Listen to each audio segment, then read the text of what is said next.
The Memphis Tigers finished atop the American Athletic Conference this year and earned the right to host the postseason tournament at home. One of their wins during the regular season came over the SMU Mustangs. It's a rematch this evening between 5th-seeded SMU and the top-seeded Tigers here on the Park Avenue campus in Memphis, Tennessee. In our previous semifinal, the 3rd-seeded UCF Knights fell 2-1 against the 2nd-seeded USF Bulls, meaning USF is through to the final after a brace from Evelyn Bien. Who will she and her Bulls teammates meet? That's about to be decided. This evening here at the Park Avenue Complex, I'm Tyler Springs, joined by Tim Van Horn. A pleasure to be with you on the American Digital Network. Tim, these two sides saw each other during the regular season, and they played a 2-1 game that Memphis pulled away in.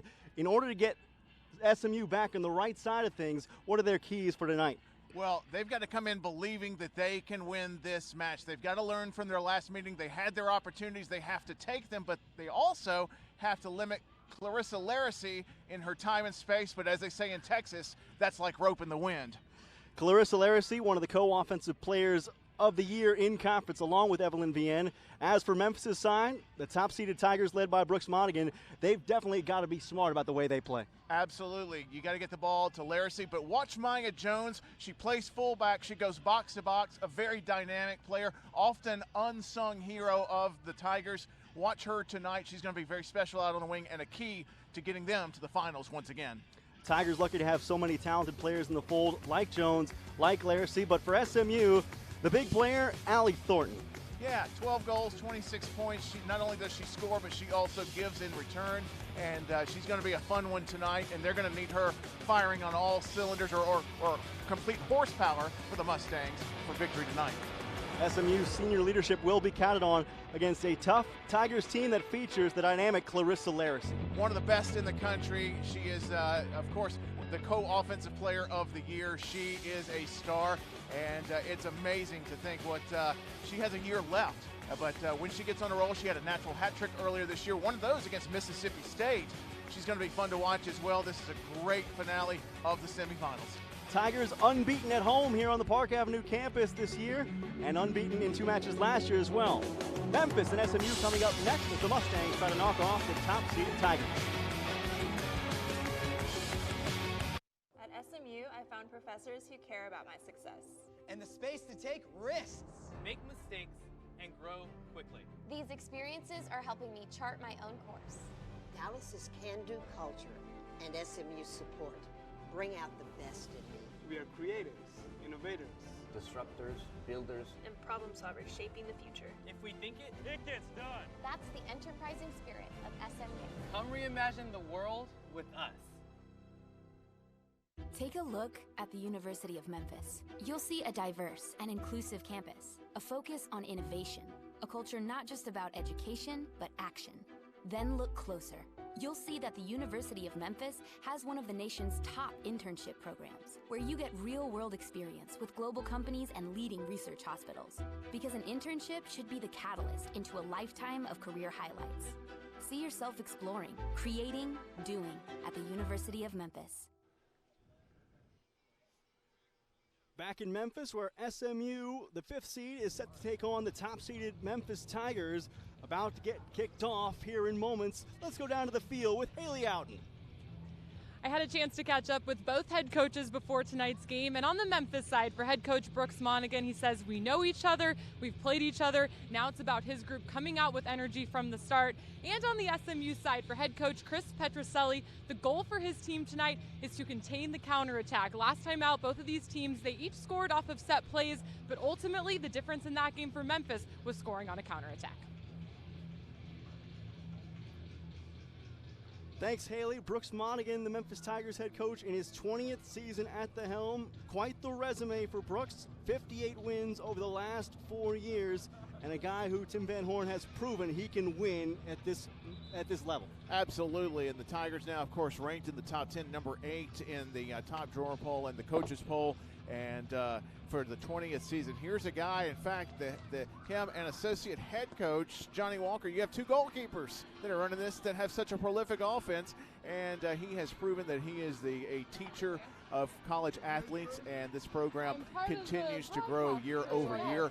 And I think they would want to accept nothing less than to be able to run the table in this conference tournament. But you have an SMU team that gave them a scare last time around. As for that SMU side, led by 8th-year head coach Chris Petrucelli, two-time national coach of the year, and also has won an NCAA title. He knows what winning is like. He's been there, done that. He's gotten the trophy. He's gotten the T-shirt, and he knows how to prepare his athletes. And tonight, it is an uphill climb. It's a cold night here in Memphis, Tennessee, but he has experience. Brooks Monaghan has experience. It could turn out to be quite the interesting chess match here in the second semifinal of the American Athletic Conference Tournament. Our referee this evening is Casio Ribeiro. Our game time weather, a brisk 35 degrees as we kick off from Memphis, Tennessee, with the number 1 seeded and 8th ranked Memphis Tigers in blue and SMU, the 5th seed, in white. Tigers have yet to lose on this surface since moving camp from Micro Soccer Complex, where they played many of their home matches in recent seasons, to right here just south of the main University of Memphis campus. The Tigers are unbeaten at home, and it is a high-powered offensive attack. SMU coming out and trying to push forward. They've got one up top. They've got Hannah Allred spearheading that offense for the moment, but now they're starting to get some folks to fill in. But University of Memphis, they will try to stretch it, not just with width, but with depth along the wings. We talked about Maya Jones before the match, but keep an eye on Stacia Mallon throughout the evening as well. Mallon, in fact, 1 assist shy of tying for the all-time career assists record in American Athletic Conference play. She is a first-team all-conference performer this season. SMU trying to keep control in the offensive third. These Mustangs, you'll recall, lost to Memphis 2-1 earlier this year, back on October the 27th. An own goal scored by the SMU Mustangs, giving Memphis the initial lead in that 16th minute. SMU came right back with a goal from Jewel Boland, but ultimately it was Sarah LaMiller in the 41st minute with the difference-making tally in a 2-1 Memphis victory. Tigers wheeling forward. Tanya Boychuk with it at her feet. Boychuk beside the 18, plays it in across the goal mouth. A chance and a score for the Memphis Tigers. 1-0 for the blue and gray as the top seed draws first blood. Incredible end-to-end action to start this second semifinal for the University of Memphis Tigers. Tanya Boychuk, it was all Tanya Boychuk. She shook off one challenge. A second challenge sends the ball across the 6-yard box. And Lisa Paczerski there on the sliding finish. I thought it was a terrific job by the center official, the referee, allowing advantage for the Tigers on the first foul on Boychuk. He let that go. She continued down the wing, sets it up. Paczerski where she needed to be on the back post. The Tigers taking an early lead. Less than 7 minutes elapsed before the Tigers take the lead on SMU here in Memphis in front of their home fans, drawing an especially big cheer as Brooks Monaghan and his side work toward a conference title. The winner of this match earns the right to play against USF, the second seed, on Sunday. Clarissa Laracy helping with the takeaway there. As the Tigers work it further forward, Paczerski once again at the top. 1 against 4. Paczerski waiting for things to play into her favor. Unfortunately dispossessed. The numbers not quite on her side. Paczerski, a redshirt junior out of Toronto. Many Canadian representatives on this Tigers side. A long flowing pipeline down into Brooks Monaghan's program. Absolutely. He has not only obtained that pipeline, but he has maintained it with some quality talent, and a lot of that seeing duty for their respective national team. A chance in the box right now. Elizabeth Moberg on her toes. SMU trying to work it free. From the byline, back into the center of the 18, and good defense played by the Tigers there to keep it out of harm's way. Maya Jones trying to get loose with it couldn't find the proper space. And a foul on SMU will put this going the Tigers' way. You contrast the first 3 minutes of this match to the opening half of the last match between Central and South Florida, where you had USF maintaining the bulk of the possession, but a lot of that was moving around the perimeter. Memphis is going route one right away. They're putting a lot of pressure on, moving straight ahead. Very contrasting styles here in the respective semifinals. The Tigers already on top 1-0 over SMU. A goal less than 7 minutes elapsed in the match by Lisa Pachersky, scoring in the 7th minute to put the Tigers ahead, just as they were in the first meeting between these two sides back on October the 27th.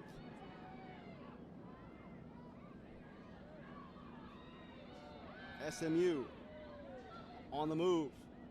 From the top of the 18, a weak strike there for goal as SMU's chance comes up begging on the partial whiff from Courtney Sabasco.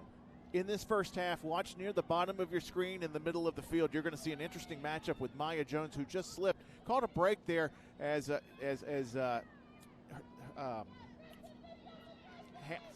Sabasco. Thank you. Yeah, thank you. Was able to shake off of her, but I think you're going to see her and Hannah Allred are going to be matched up at the bottom of the screen for much of the first half this evening. That's going to be an interesting pairing there as Maya Jones is going to push from box to box this evening. This Tiger offense, very worthy of a top 10 national ranking for the team. Overall, Memphis 6th in the nation in scoring, 6th in shots on goal, 8th in goals allowed on average, and 9th in shutout percentage. You can't get a lot better in the 20 years that Brooks Monaghan has been at the head of this program than what you have here in 2019. That one loss in the last moment at Kansas early in the season. A heartbreaking loss, but the only loss. And the Tigers have gone 2 whole months now without losing a match. All through September, all through October. And the draw against East Carolina on the road in conference play.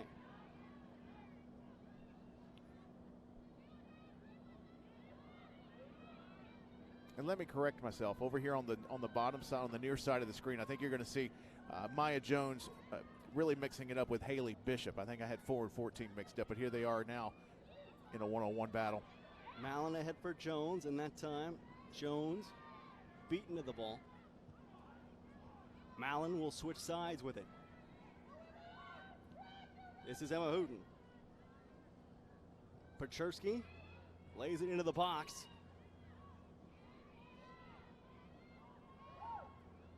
Avery with the ball at her feet, working capably to make it Boychuk, but couldn't hold it. It's the 17th time these teams have met. Memphis with an 11-2-3 edge. The last one, of course, coming in that 2-1 match where SMU had their opportunities to hang on for a draw, just couldn't do it. Still plenty of time in this one, but they find themselves inside the 2nd minute. They were already trailing 1-0 on a great play by Tanya Boychuk down the right wing for the University of Memphis Tigers. And Lisa Pachersky slotting it home in the 7th minute, giving the top-seeded team the advantage here on 5th-seeded SMU, who just to get here needed a second-half goal against Cincinnati, coming from the boot of Brooke Golick, to advance past the quarterfinal stage.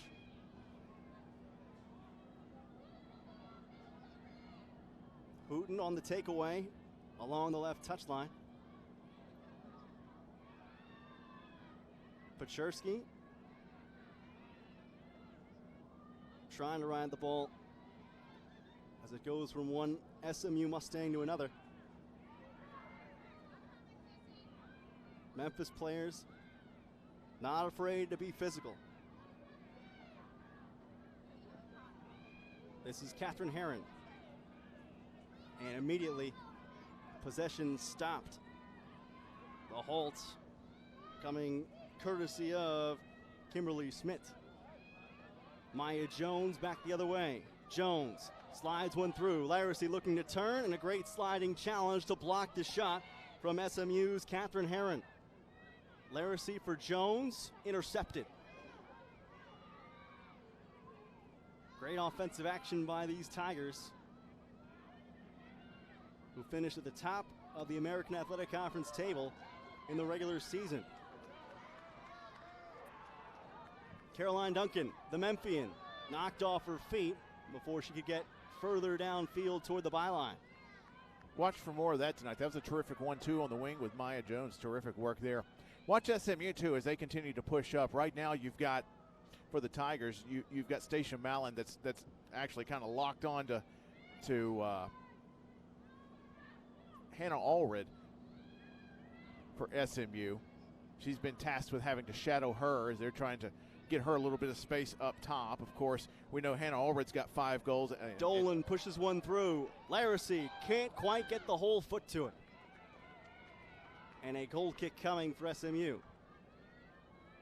Hannah Allred with 5 goals on the year. Also, Jewel Boland up top with 5 goals. And then you've got Allie Thornton with 12, and I think that one is just a little slippery surface there in the ball on the outside of the foot.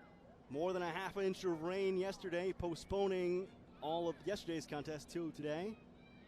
We go down to Haley Outen. Yeah, you guys mentioned this Memphis team not having lost a game in over 2 months, and considering how much this team lost from last year, it's extremely impressive. Brooks Monaghan thought this was going to be more of a developmental season, but that hasn't been the case with the team clinching the regular season championship. This team hasn't missed a beat from the 2018 season. They lost 5 seniors and a transfer, and 4 of those 5 seniors actually went on to play professionally, including Chanel Hudson-Marks, who competed for Jamaica at the FIFA Women's World Cup this summer. That is just wild in terms of results versus what your expectations were at the beginning of the season if you're Brooks Monaghan. What I want to know next time we talk to Haley is did Brooks say that with a straight face? I'm wondering if he said that with a straight face, because if that's his idea of decent, I want to know what his idea of excellence is. Brooks Monaghan, over the last 4 years, has piled up 58 wins with this Memphis program. This is Jewel Boland from the left side, working toward the middle, dangerous area, and the Tigers able to clear it in the nick of time. 16-1-1 is a development year? Goodness. Monaghan, twice named Coach of the Year in Conference USA, 2007 and 2011. And then this year they got Coaching Team of the Year, right? Coaching Staff of the Year. Excuse me, Staff of the Year. So I think Brooks can add that as a feather in the cap, along with Johnny Walker, Lizzie Simonin, and the rest. Haley Outen, you're not done with us yet, are you? Actually, when talking to Brooks, he mentioned that this is the closest team, or maybe one of the closest teams that he's ever coached in his coaching career, that the younger group, they really developed over the course of the spring, and he thinks that that close group, that tight-knit mentality has actually translated onto the field and been a big reason why they've had maybe a surprise in the success that they've had this season. Brooks being candid about the youth on his team that way, certainly expected. You know, he tells it like it is. He doesn't really sugarcoat a lot of things, and when you see him in interviews, it seems as though the way he presents it is the way that it really is, and for him to make that point, I think, about the youth of their team and them coming together, I think that indicates a certain rareness to what they're doing right now. And I think when you have such a highly competitive squad, and I don't mean against other teams, but just competing to get into the starting 11, I think you appreciate that candidness that he brings to the table, and I think that's one of the reasons why he has been so successful here. While the P5s have been calling for him, he says, no, this is where I belong. SMU trying to find the right moment. A long strike for goal. Oh. This one just over the bar. A big swing with the left leg of Celiana Torres. Just could not quite put that one beneath the crossbar. Over the woodwork it goes. Great rip from outside the 18 to try and test Elizabeth Moberg. Moberg, the junior keeper from Port St. Lucie, Florida, got away from both of the Florida schools in this conference and has been outstanding this year for the Tigers, even while acknowledging that the defense in front of her has been spectacular.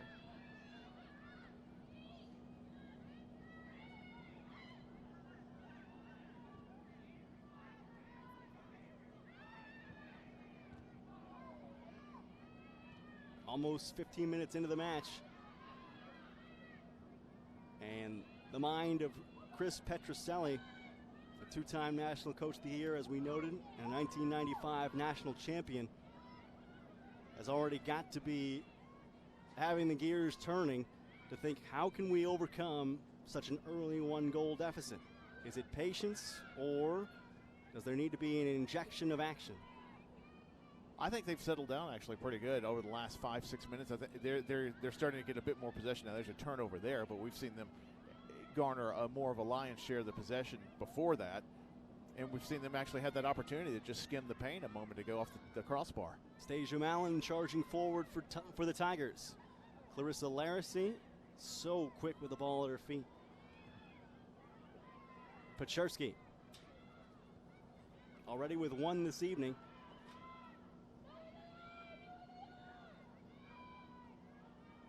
And it's not as though Lisa Paczersky is a titanic goal-scoring threat, just 2 goals entering this contest for the Toronto native. But already in frigid temperatures, Chris Petroselli staring at a 1-goal deficit thanks to Paczersky's sliding finish on the cross from Maya Jones, or rather the cross from Tanya Boychuk in the 7th minute. It's the University of Memphis' 51st goal on the year. They've only conceded 7 the entire season. They've been incredible on defense. I mean, and you can point to Moberg on a lot of that. She's very strong in the air. She doesn't get a lot of opportunities, but when she's called into action, she seems to be very well prepared, even late in the match. But the back four for the Tigers has been nothing but solid throughout the entire season. Comparatively speaking, SMU with 10 shutouts earned this year. They've scored 38 goals at a rate of 2 per match. Moberg urging her side forward. Memphis playing at home, where they have yet to lose this year or last. If they win tonight, they set up the ultimate match with USF coming on Sunday. 1 versus 2 with the title in the balance. High temperature that day is supposed to be around 60 degrees in sunshine. I don't know if you're on the call for that one, but if you are, you'll be rewarded for some beautiful weather. And if you're not, come on out, because it's going to be great. It's going to be what everybody was hoping the weather would be. As we get set for a Tiger free kick, this is Stasia Mallon. She's going to have a go. Mallon almost right on the goal line. Did it go? This one, I think, cleared the mark. They're calling offside. Casio Ribeiro calls offside.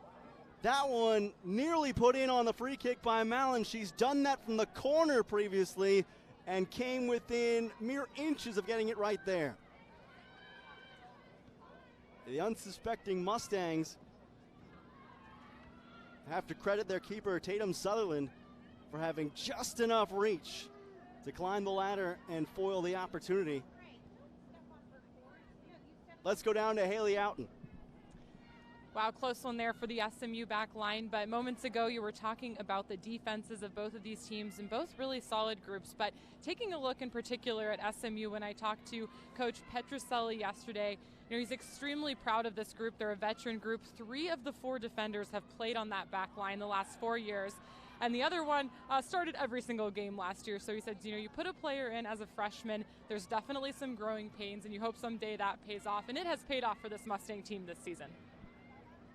Without a doubt, Haley, a big victory over Cincinnati, 1-0. With the SMU defense standing up to the Bearcats and knocking off a higher-seeded team. Oh no, close to the net, and Moberg breathes a deep sigh of relief as that one skittered across the goal mouth with no one to shepherd it. Mustangs still looking for a way through. Torres, who had a long strike earlier, tries to turn.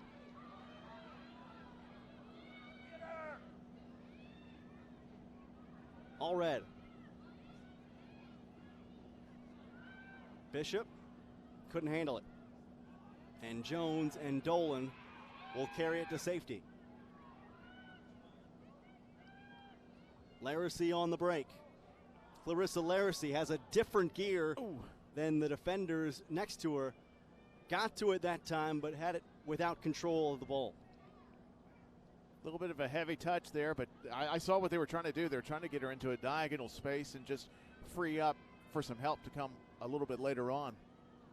By the way, I think I found the warmest place in the stadium, by the way. You did? Yes, and maybe we'll see that on a future goal kick in this half. It's right behind the SMU defending goal. There's a bleacher that has about 4 rows of seats, and they're packed in like sardines. There's no way they're cold right now, because they're down there nice and toasty. The other side behind the Memphis goal, empty of fans, as the Tiger faithful have crowded in to harass and harangue Tatum Sutherland to provide a bit of a home field advantage. Under 26 minutes left in this first half with a 1-0 Memphis lead after a Lisa Paczerski goal in the 7th minute. Slid forward, intended that time for Samantha Murphy, but the connection fell short.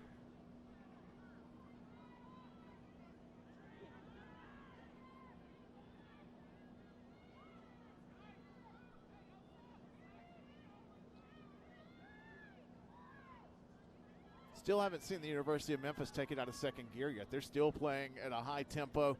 SMU, while they're not able to necessarily match that or haven't chosen to match that, they're playing with a decent deal of physicality, which seems to be working for them thus far.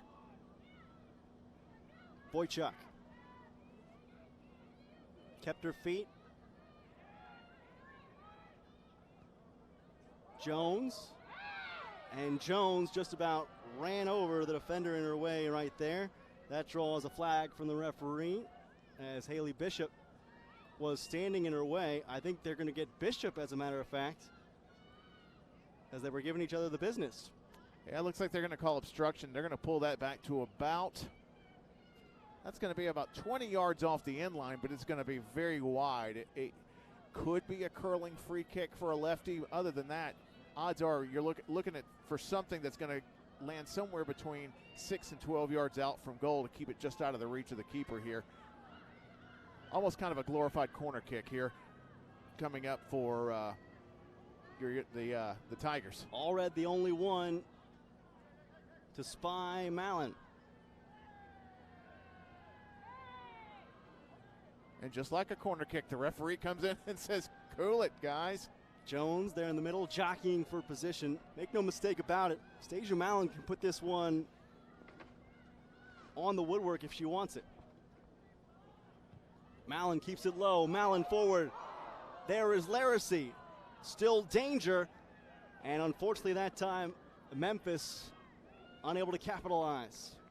Nifty play. Sent in low with one of their best threats attacking near post, but Laracy couldn't quite get the touch she needed as she was met by Tatum Sutherland. Terrific save coming off her line and staying big. Sutherland this year, 60 saves entering tonight with 14 goals allowed. Cassio Ribeiro will direct the traffic SMU's way.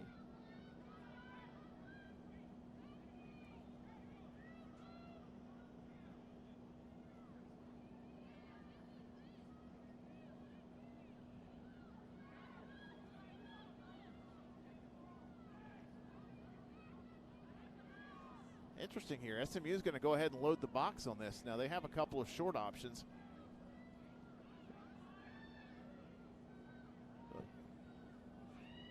Play to the 18, and Paczerski quickly able to remove any sense of danger.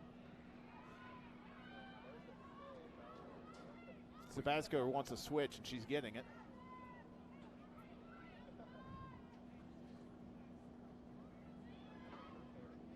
Haley Outen brought up just how important it has been for a lot of these SMU players to grow from their time as freshmen and to become stalwarts as veteran players as the chip goes wide from Haley Bishop. But you look at Bishop, a senior, Catherine Heron, a senior, Mary Meehan, a senior as well, and two of those Lone Star State natives growing with this program in what is without question, a very difficult conference, especially the way the top 4 teams played this year.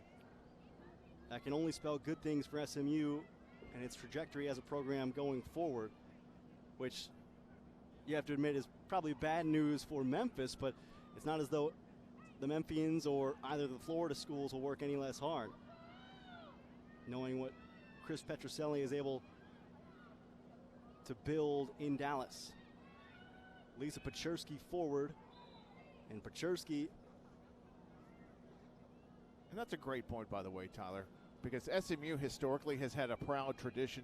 Normally when you think of SMU soccer, you think of the men's side with Shellis Hyman and the national championships that they had in previous days gone by, but the women's soccer program has a proud tradition as well. They got a great coach with a great pedigree, and I know they got to be proud of these seniors, and they're helping to continue their tradition. As you said, this is a very tough conference, and there's going to be more than just a couple of teams, I think, that go to the NCAA tournament out of this. I think this is going to be the semifinals indicative of the quality of play that is across the country. I think this is a good time to be a fan in the American. SMU 69th in the RPI. The Memphis Tigers 24th in the RPI entering this match. Certainly cases to be made as Memphis finished at the top of the table, just ahead of USF and UCF as well. Cincinnati in the mix as the 4 seed finishing the season. Jones was there waiting for a chance in the middle, but it never got to her. Footing a little uncertain as Samantha Murphy battles on the left touchline. Unable to turn, but creates a corner for Memphis. Meehan had her bottled up along with Thornton out near the corner, and this is where Stacia Mountain is deadly. We have seen her before, placed one upper 90 from the corner. Back post. This can go anywhere she wants it to go, but it's going to feel like a brick right now with temperatures in the 30s. Lofted to the back of the 6th. Paczerski, time and room, slid to the middle. Sutherland a diving save. Great job by Sutherland being aggressive. Strong hands, too, to be able to push that far end away from goal. Terrific save, going down low into traffic. Not much reaction time available, not much needed. Tatum Sutherland, second team all-conference player. Another look at it. Kept that ball from going across the goal mouth, where it would have been a lot more dangerous to her, and what is already a 1-goal deficit.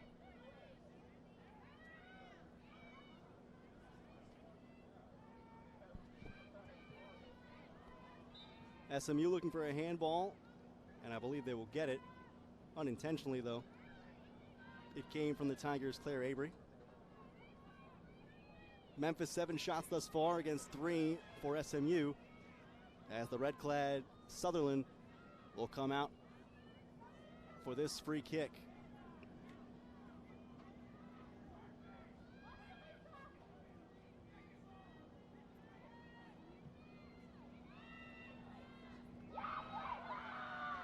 Dolan.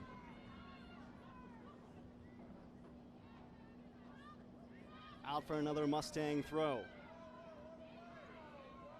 This is Haley Bishop. And Boychuk able to dispossess the ball from Isabel Nashmi. Cassio Ribeiro will rule in favor of Memphis.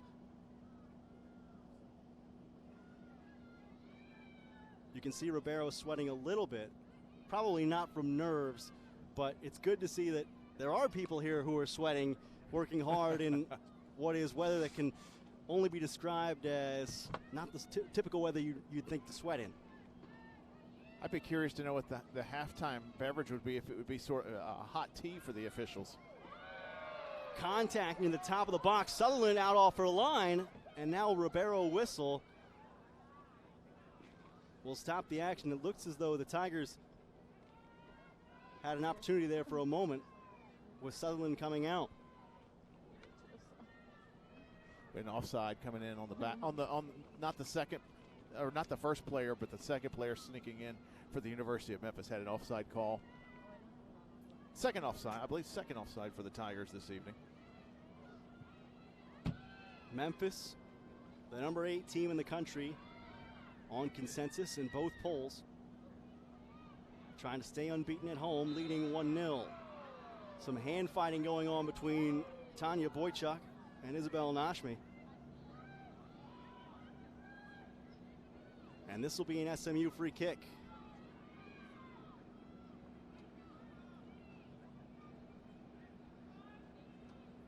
Now the question is, who do you take? Does Sabasco take it? Does Torres take this? Tigers lining up. Looks like 1, 2, 3 on the wall. This is about 30 yards away from goal, just to the right of Moberg's right-hand post. Torres, 3 goals on the year. Tabasco, no goals on the season. Incoming from Torres, driven wide right.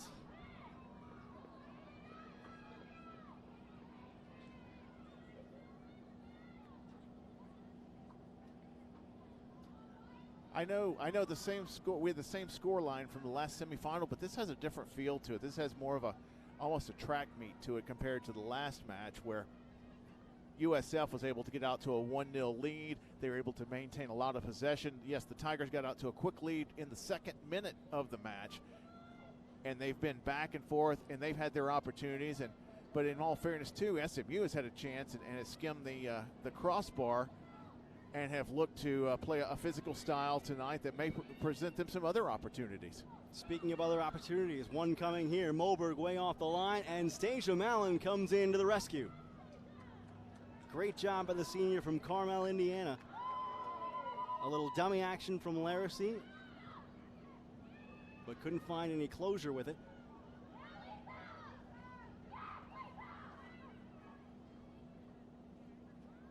The tempo and flow of this play is certainly much higher than the first half of the USF-UCF match. Sam Murphy trying to take on the whole team. Murphy sends it right to Sutherland. No back down from Samantha Murphy. I don't think she got all of the shots. She definitely got all of beating 2 of the defenders to get the shot off, but I don't know if that was a scuff, but it wasn't, I don't think, to her satisfaction. Looking back, I think she'll think she could have had a better opportunity with that.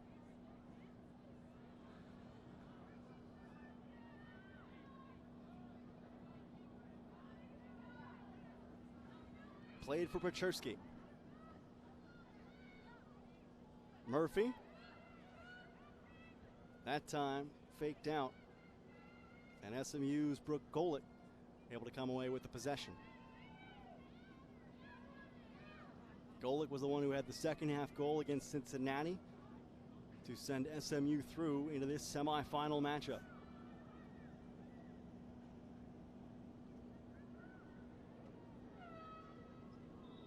Subs on coming here for the Mustangs for the first time in this contest.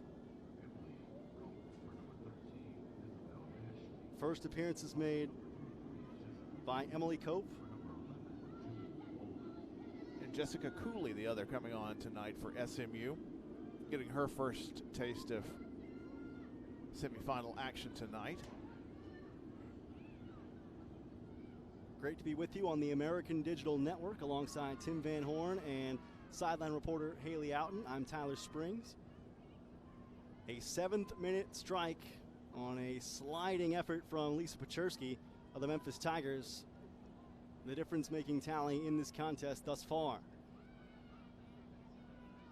Beautiful cross played across the box after a deep run from Tanya Boychuk. And Paczerski put it in the back of the net past Tatum Sutherland to give the Tigers the early momentum swinging advantage.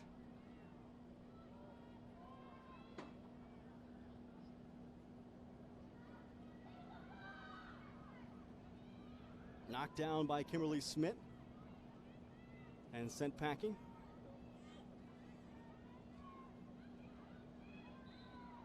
And now Jones challenging for possession. Draws the ire of Casio Ribeiro. This is almost the mirror image of what we saw about 3 minutes ago. This is going to be to the left side of Moberg's goal. Hard to tell how much Jones actually got of Haley Bishop there, but enough to elicit the whistle. I've liked what I've seen from Celiana Torres thus far, even though the second strike was a lot further off the mark than the first. Yeah, and I think this goes back to what we talked about in the pregame, is that SMU's got to take their opportunities. There will be opportunities tonight. Far post, Moberg able to parry away, but then a touch from SMU. Unfortunately, they could not put it on frame. But a corner will come because Memphis, I believe, deflected that ball as it was goal bound.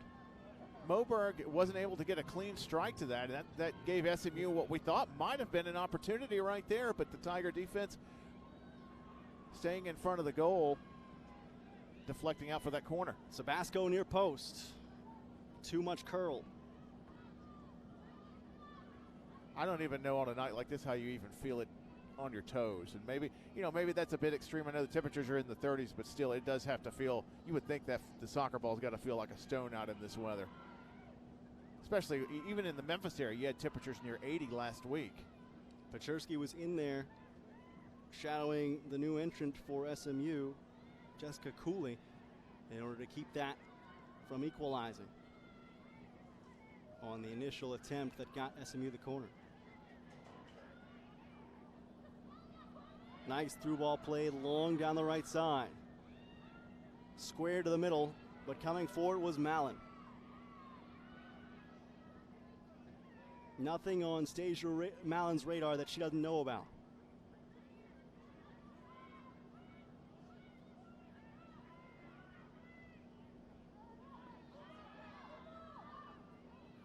We've got an interesting cat and mouse up top for SMU. Allie Thornton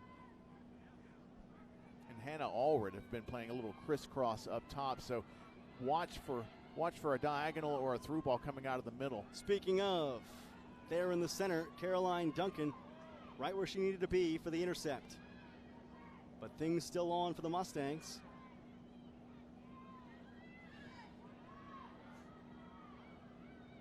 Torres. A pass to empty space, and Memphis going to counter.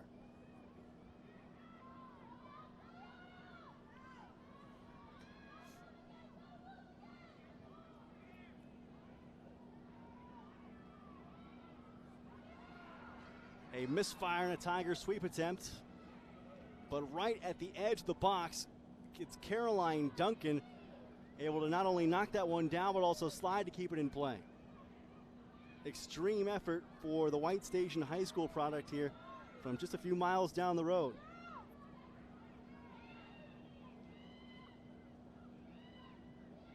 Torres once again, and dispossessed. Every time SMU has come close to what looked like a window, it's been shut by the Tigers. Boychuk a momentary slip to free Sabasco. Jones, the takeaway. Cooley no match.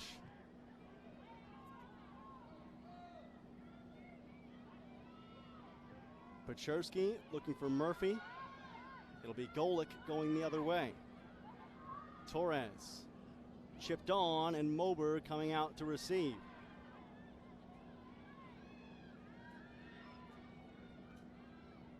Tigers lining up a substitution. It looks like we're going to have one change for the last 6 or 7 minutes for this one. As you see Elizabeth Moberg go to punt there, would you as a keeper consider something maybe less than what you might normally try, and if you can't feel the ball as well on your foot? I think at this point, anything that you feel comfortable with. I've seen keepers on cold nights try the drop kick just to be able to keep a low trajectory and not risk shanking the ball. You know, one name we haven't called very much at all this half is surprising is Clarissa Laracy this half. She's still got some time though. Wait just a moment. Here's Boychuk with Laracy to her left, and this one will be headed out. We could have a penalty kick, and we do. Oh, boy. Catherine Herron got right in front of that. It looked as though initially it went off of her face, I thought. The assistant referee waved his flag. He saw it. It was right in front of him. He made no hesitation to make that call. Although she begs to differ. We'll get a good look here, I think. Yeah, the arm's extended. Yeah, guilty. So the penalty oncoming for Tanya Boychuk and the Memphis Tigers. This to make it a commanding 2-0 lead. Memphis this season 2 for 2 on their PKs. That's just unfortunate because she had her right arm behind her back. It's the left arm that came into play. Sutherland ready. Boychuk a choice. Goes left and strikes. Tanya Boychuk, 2-0 Memphis after the penalty kick. Goal number 9 in the season for Tanya Boychuk, to the delight of the Memphis faithful. Walks up, it's as if she just passed it into the goal. Look, she didn't even strike it as hard as she could. Just passed it, she picked a corner and said, you know what, I don't think the keeper can get there if she dives full extension, and just eases it into the corner, cool as you like for Tanya Boychuk. The Tigers up 2-0 with 6:26 remaining here in the opening half. 39th minute strike from Boychuk, giving Brooks Monaghan something to think about for the second half, but not necessarily worry about.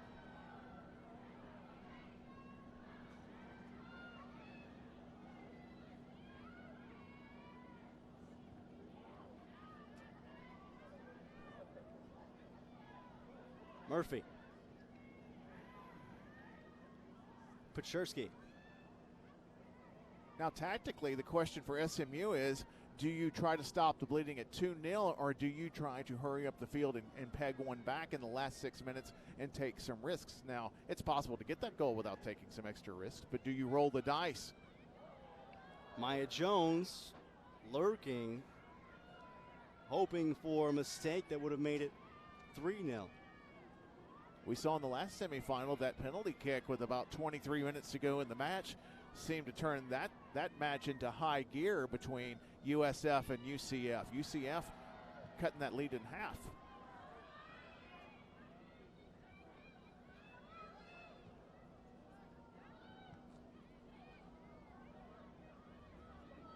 SMU has had their chances in this first half. They have not come through, but it's not as though they've had absolutely nothing to appreciate and to be positive about going into the second half. If you're thinking we don't want to change too much, it's not as though I think you'd go with the opinion of UCF's coach in the previous match to say we need to be more risky coming out of halftime, but there is certainly a case to be made for SMU to be playing with house money at this point. Sure.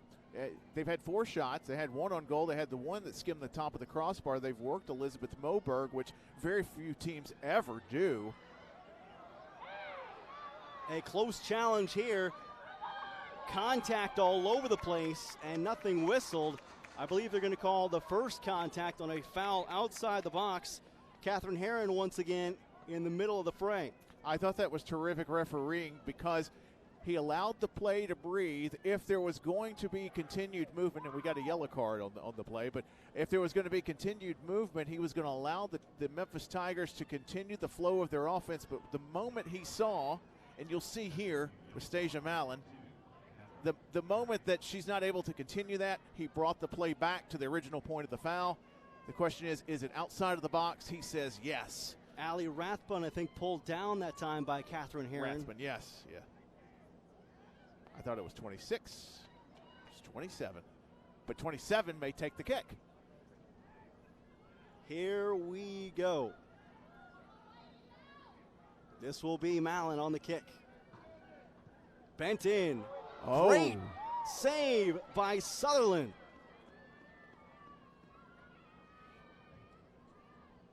no question Tatum Sutherland was ready for it, having seen Mallon's prowess previously. Leapt up to the crossbar to make sure that one didn't stand a chance.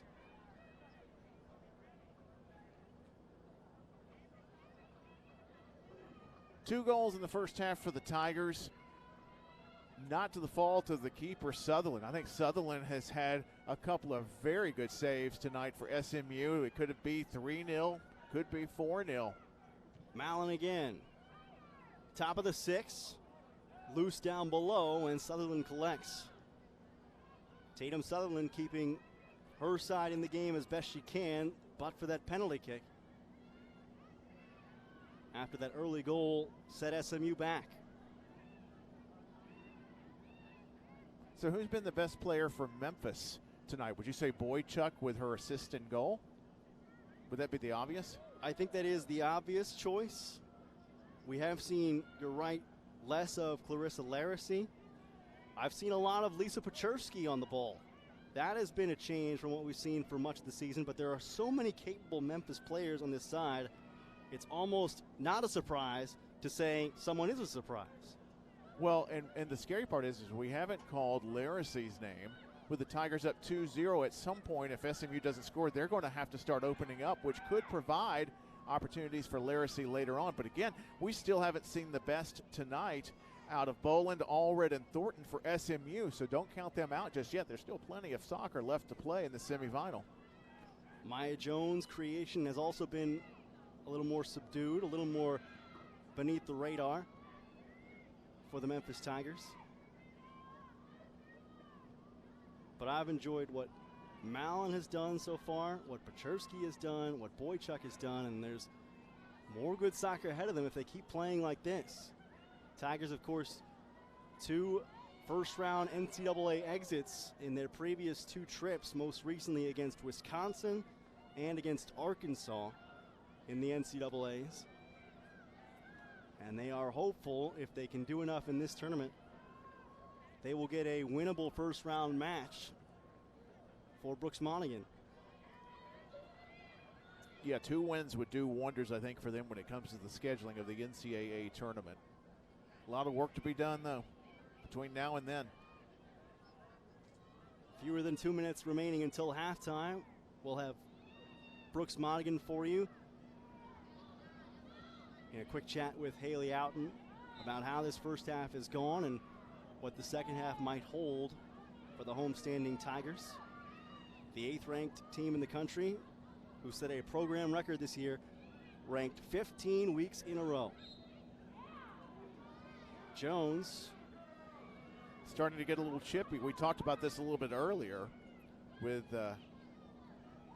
Haley Bishop. Is starting to get just a little bit less friendly now that they're going to both get a discussion on, all right, now we're getting close to the holidays. Play a little nice out there. But both very fast, both very physical, gifted athletes. And Maya took exception to that. Looked as though Allie Thornton might have gotten a shot to the face there on the replay. Clock reset to 1:02 remaining in the half. Mallon has options. No VAR at this level. Not yet, anyway. Thumbs up on that from you? It can be good.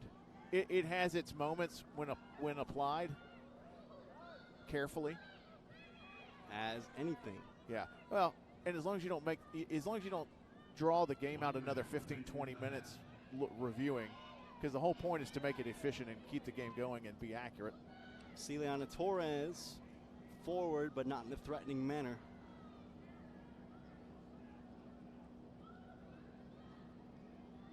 After more than half an inch of rain yesterday, postponed our proceedings.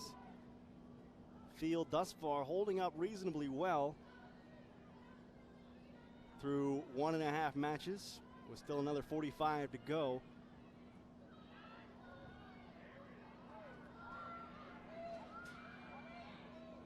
Allred working from the right side, needs some help. Finds a little bit. Sabasco. Sabasco, a spinning strike that Moberg smothers. That's how we're going to go to halftime here in Memphis as the Tigers claim a 2-0 first half lead over the visiting SMU Mustangs in the 1-5 matchup in our second semifinal this evening. So far, so good for Brooks Monaghan's side.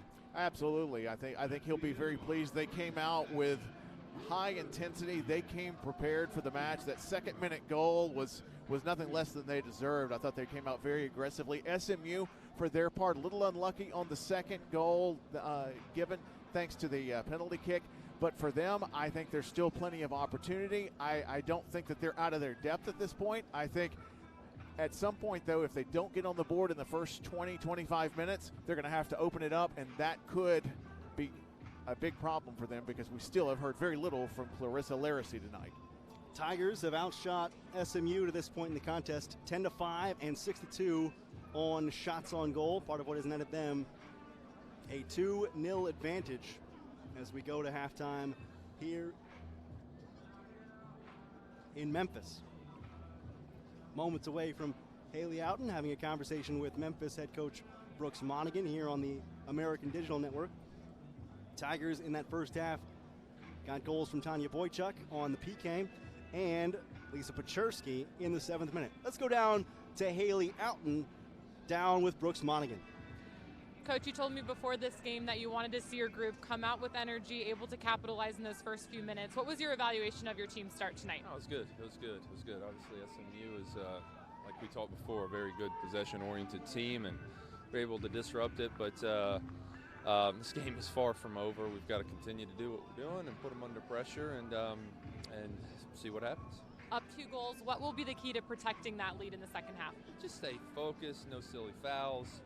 Just make sure we're on our toes. I mean, the message will be go and try to get the third to put the game away. But like I said, there's 45 minutes to go. All right, thanks, Coach. Good luck. Thank you. Brooks Monaghan, certainly a lot to be happy about in that first half. A 2-0 Memphis advantage over SMU, the top seed leading the 5th seed in our second semifinal. Back with more on the American Digital Network in a moment from Memphis.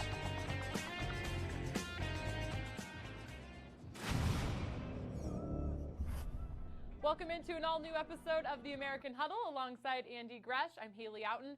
Hard to believe we are headed into week 11 of the college football season. November is here, and the race for the conference championship is starting to feel more real and real each and every week. Yeah, and when you think about all of the divisional matchups that have gone down, right? We had the big Memphis SMU battle that I know we're going to touch on.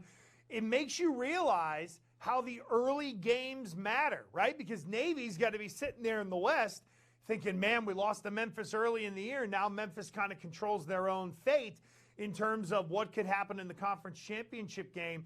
And for me, Haley, it's a good reminder that even though we sit here in September and there's that odd conference game that pops up, that odd conference game in the first month may be the one that keeps you out of an American Conference Championship game. Yeah, let's look back to last Saturday, the top 25 matchup, SMU at Memphis. They had College Game Day in the house, prime time on ABC. The Tigers went on to win that one 54-48, but what a game. And there was just some outstanding individual plays on both sides, actually, for SMU as well. But wide receiver Antonio Gibson was completely the story of that game for Memphis. Walter Camp National Offensive Player of the Week. Well, it should come as no surprise that someone from Memphis had a kick return for a touchdown, right? We've only been seeing that for 5 years now out of the Memphis Tigers.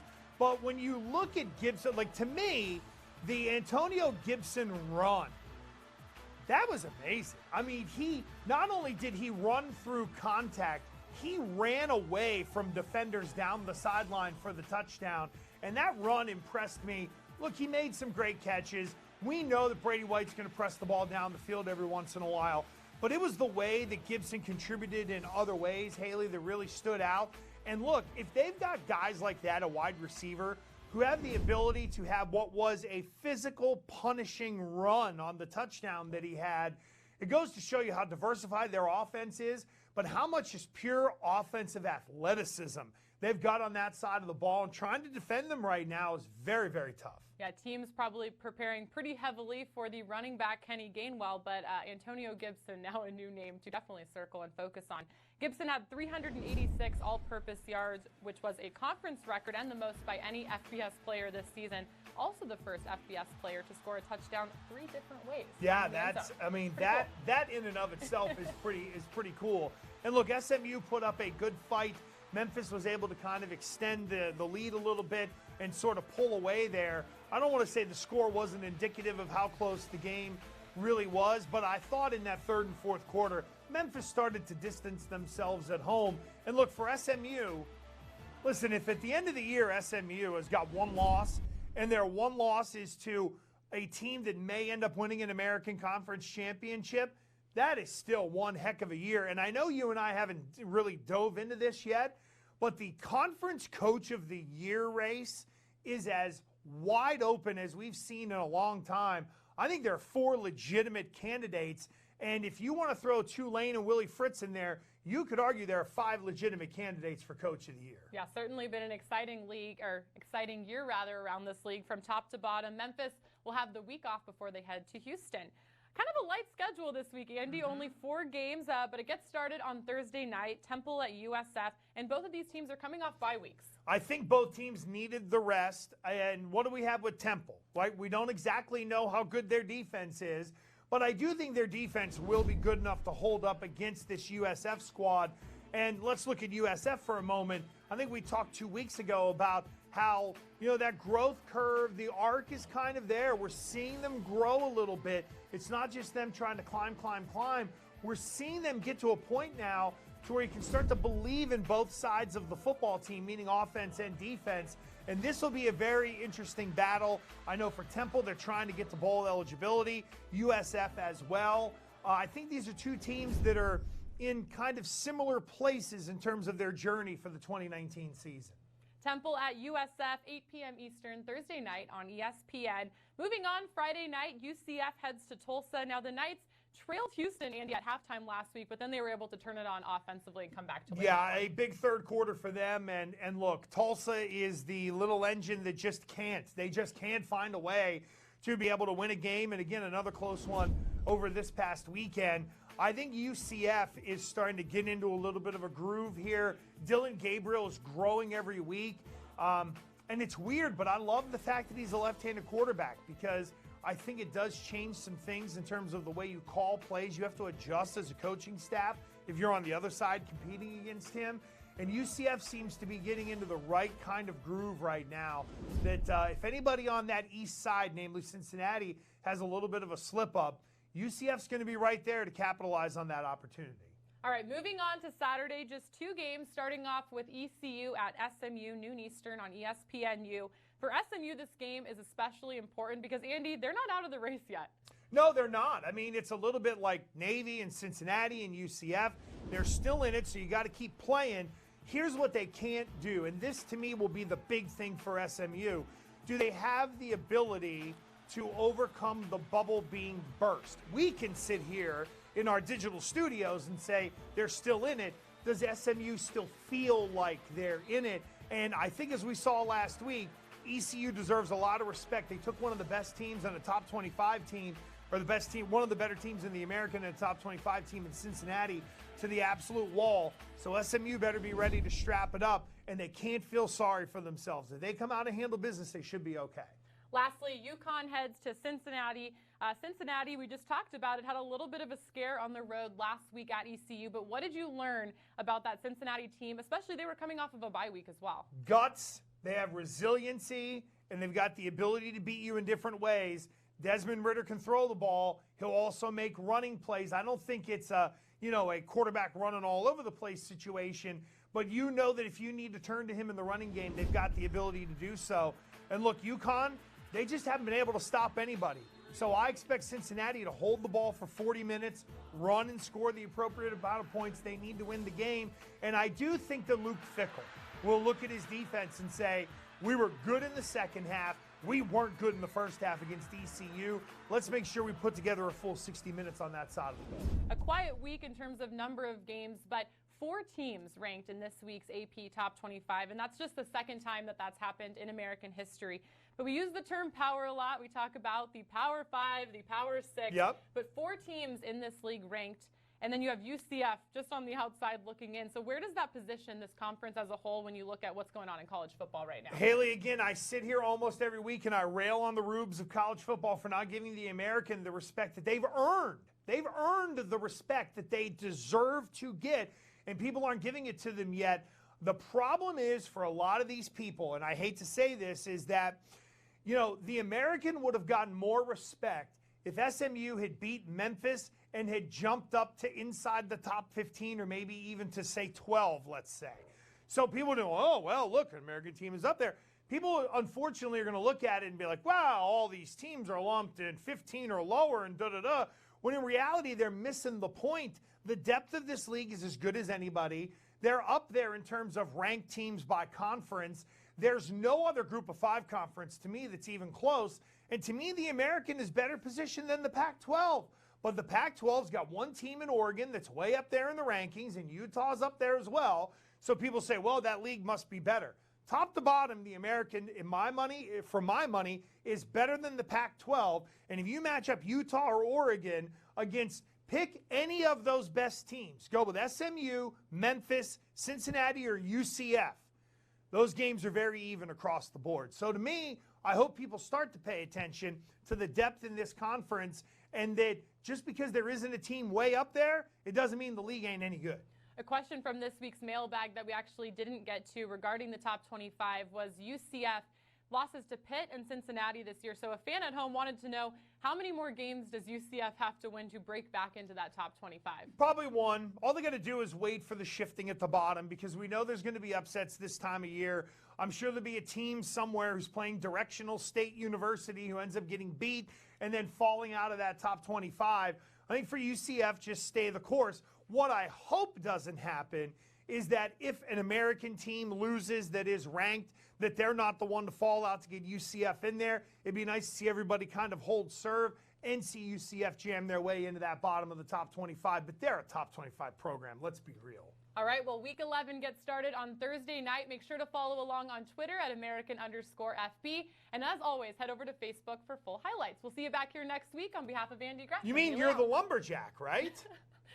I almost got out of this show. Yeah, you did. You complimenting that me. Looks good, yeah. Thank you so much. Exactly. A little chilly, rainy day. Sure. You have a shawl to put on with that? It's my flannel sweater dress. Oh, I got you. You need to get yourself one of these. Now that you're like slim and trim. Yeah. No, really well, good. I mean, I do get cold easier, but I didn't know if you had like a blanket or a shawl or some Werther's Originals to have with that outfit. So you're saying that I'm like 85 years old. We'll see you next week, everybody. Goodbye.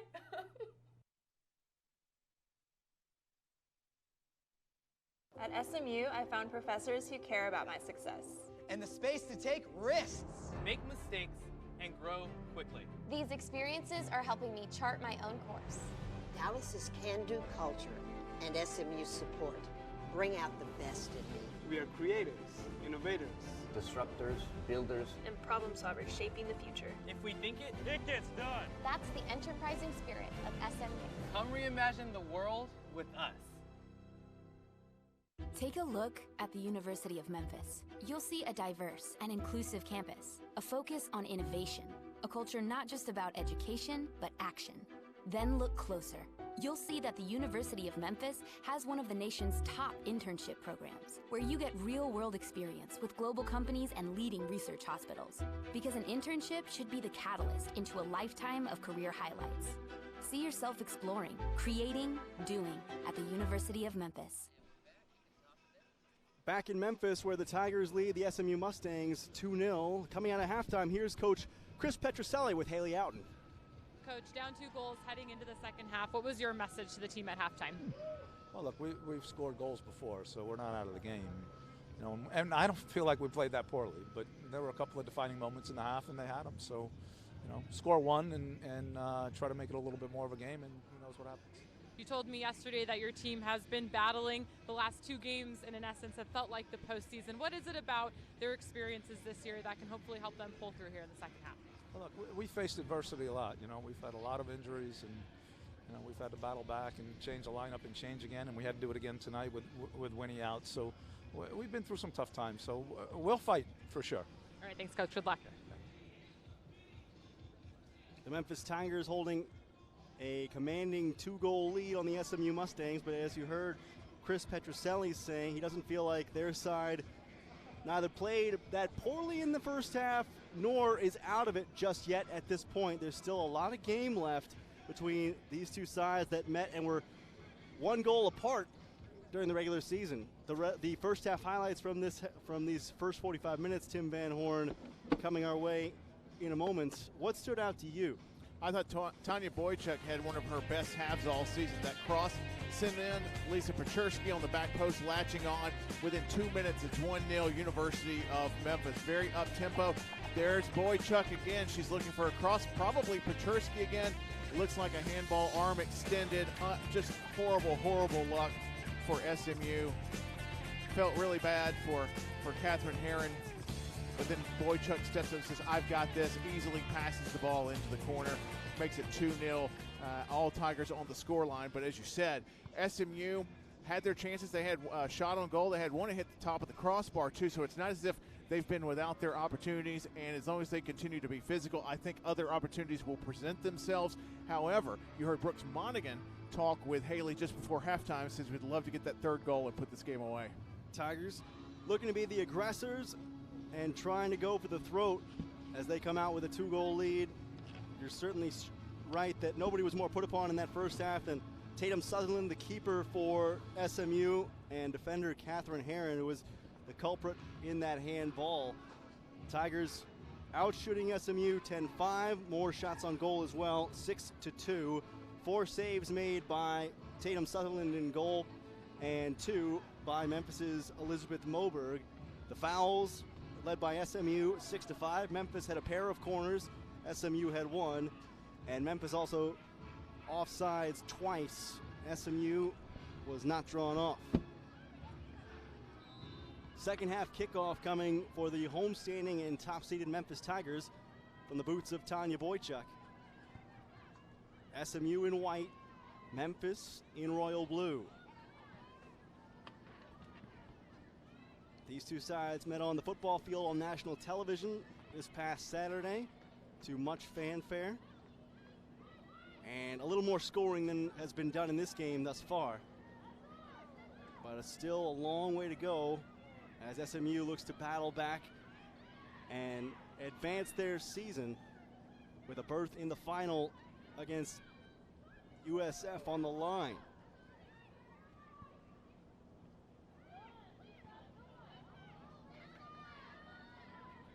Pachersky and Murphy along the left touchline. Samantha Murphy looking to get free. Catherine Herron denies her the satisfaction. Into the middle, though, it goes for Boychuk. Here's Murphy in front, and a stop shot by keeper Tatum Sutherland. Incredible reflexes for Sutherland as it was just her and Samantha Murphy one-on-one. I'm not sure she knew much about that at all. Did that hit her in the face, Tyler? Here's the let through. Here's Murphy with the shot. No, he got hands. Okay. Full credit to her for cat-like reflexes then. It's a terrific save. That's her 3rd big save on the night. That's superb goalkeeping as Sutherland stops Murphy in the opening moments of the second half. Could be enough to give SMU a lift. This game carrying a much quicker pace than our first semifinal between UCF and USF that USF ultimately took by a 2-1 score despite a late charge from the Knights catalyzed by a second half penalty kick. Claire Avery looking for Serena Dolan, and Caroline Duncan will feed it forward. Murphy, Pachersky. This is Lisa Pachersky. A goal already for her this evening. Winds up a little bit off target. Tigers coming out, starting the second half as they did the match. Very high tempo, looking to press forward quickly, transitioning out of the back with a few quick passes in triangle formation, but then moving it up the sideline very quickly to Pechersky and Samantha Murphy as they're trying to create some opportunities and look for that third goal against SMU.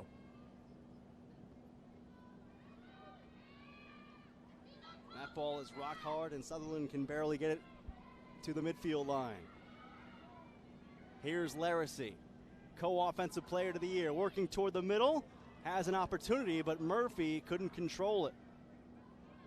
A little bit too strong on the touch. And Memphis will drop.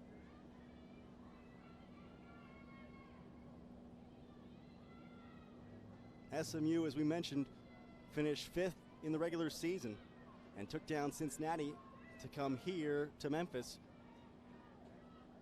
where the Tigers have gone unbeaten this season and in 2 matches last year as well. Working from the back, Sabasco forward.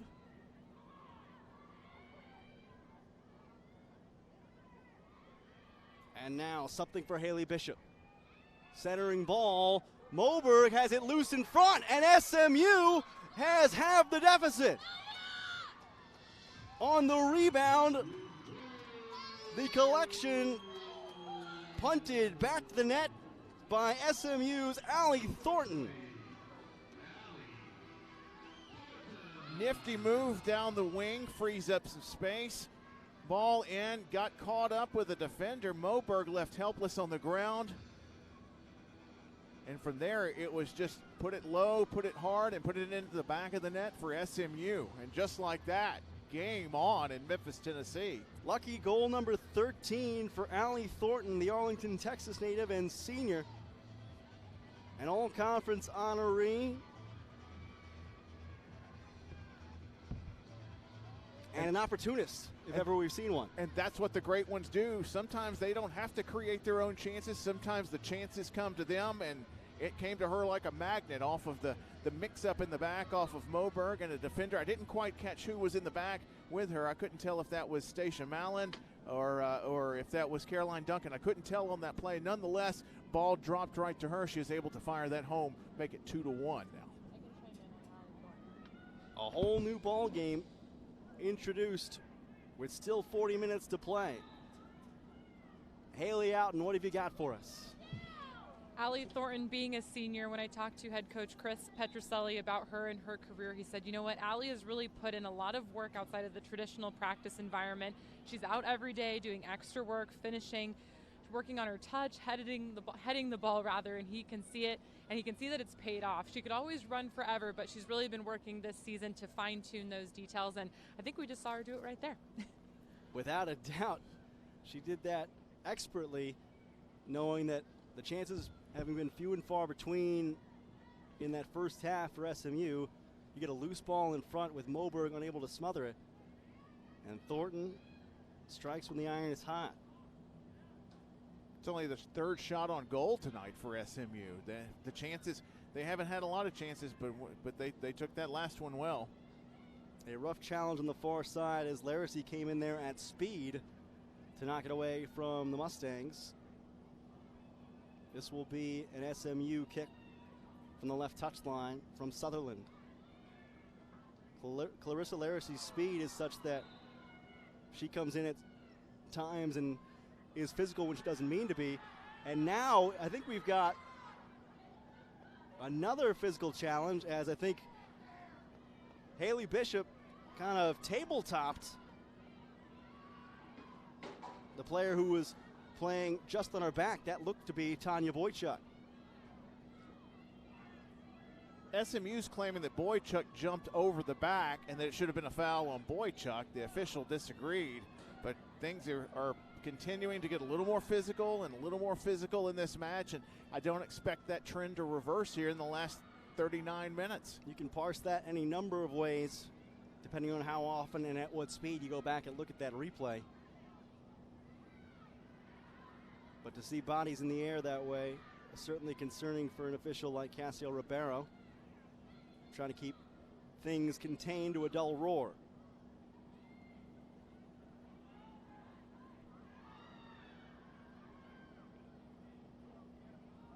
Tempers flaring a little bit amid 30-degree temperatures,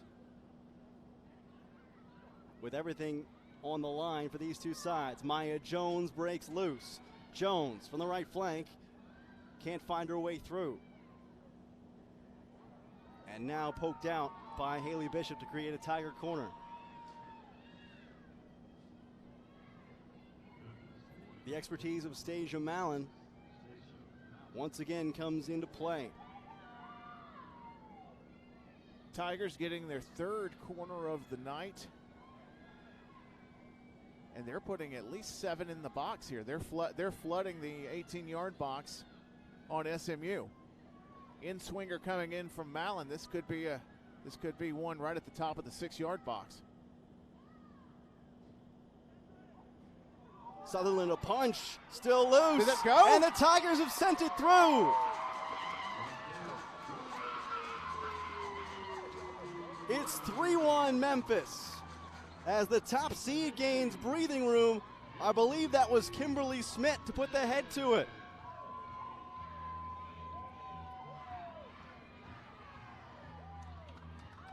For Kimberly Smith, her third goal of the year, the sophomore from the Netherlands, just was the tallest one there. It was Smith. She got the left leg to it as it came down off the bounce. One more time. Not the greatest touch. Did she give it the karate kick? Was that a Miyagi? Something like that. But what was really unlucky there was Sutherland got her hand to it, and then the crossbar kind of negated her effort. It did, because it looked like it was going to get pushed away from goal, but once it clipped the crossbar, it went almost straight down, and opportunity presented itself to Kimberly Smith. We typically have not called her name very often throughout this match, but she comes up big when it counts. And I think the idea is when things are going properly, you don't call Kimberly Smith's name very often. She and Caroline Duncan, the anchors there at the back. That's a great point. That's a really good point. By the way, a great clearance there by Tatum Sutherland coming off of her line to break up what would have been a 50-50 ball. Another good instance of her goalkeeping tonight. I know that she's allowed 3 in the net tonight, but she's been very brave in goal, has been very tough in some point blank and some 50-50 decisions. She's made some good calls. She's made a lot better decisions that won't show on paper. Right. These numbers are going to get hung on the goalkeepers for goals against average. I get that, but there's a lot of things that don't go into the box score, a lot of the judgment, a lot of the bravery that doesn't get noticed in the box score. And I think, so far, she's had a couple of good point blank saves, and this game could have been even further out of hand. And at 3-1, still plenty of time for SMU. This game is far from over from what we've seen with SMU and their ability to play physical ball, and you never know what could happen in the defending third for the University of Memphis. They're going to have to be great custodians of this ball when clearing it off of their lines. Speaking of, Hannah Allred just half a beat ahead of Celiana Torres there, and Torres again with a chip close to Allred. But again, back to Elizabeth Moberg of the Memphis Tigers. How many more times will Memphis see that without putting a stop to it? Brooks Monaghan, I'm sure, a little bit sideways with his squad for seeing them allow that to happen on a couple of back-to-back possessions. Heron.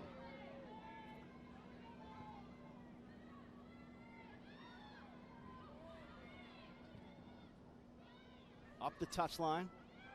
Duncan will chase it down. And SMU now working at double time. 35 minutes and change remaining. And again, the margin is 2.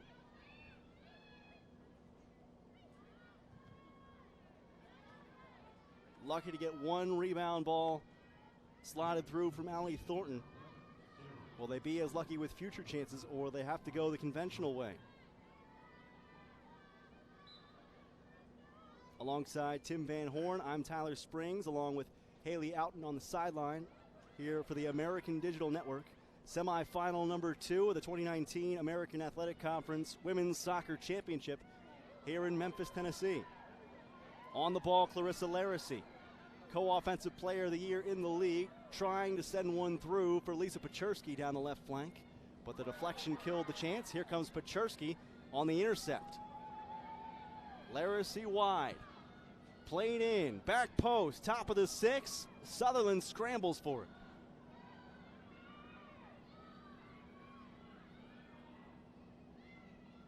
Close but no cigar.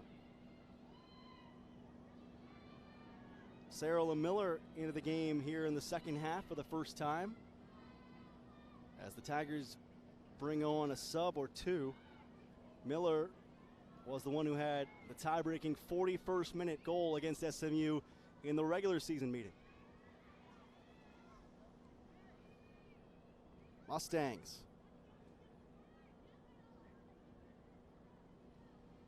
Harried by the Tigers. Ashme.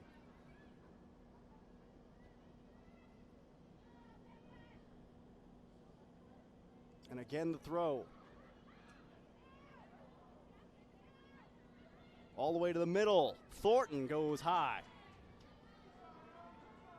It's a nice turn by Thornton. She got it on her strong foot, was able to fire off a shot.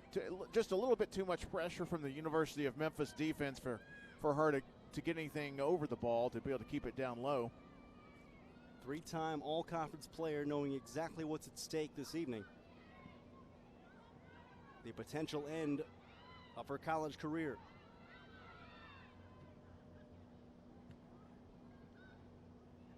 And Haley Outen told us about just how hard she'd worked to put together plays like the one that got SMU their only strike this evening. All the unseen hours.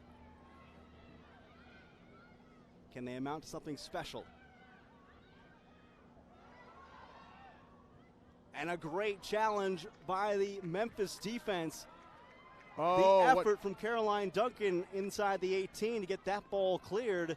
Outstanding. Presence of mind, because once Moberg was splayed out, it was all Caroline Duncan, and she had to do something with it. And that ball could have rolled out for a corner, but she was able to save that for a throw. Just heads-up soccer from Caroline Duncan. And now Boychuk whistled. Great run and a chance coming as Moberg slid to stop that one. SMU with Jewel Boland trying to get just one more and feel like they're closer. But Duncan came up and said, It's about 30 yards away from goal, just to the left of Moberg's left post. They've gone with Celiana Torres more often than not this evening. They will again. Chip to the 6. Moberg out to gain it. SMU wants a foul for contact in the box. There will be none from Casio Ribeiro, our referee.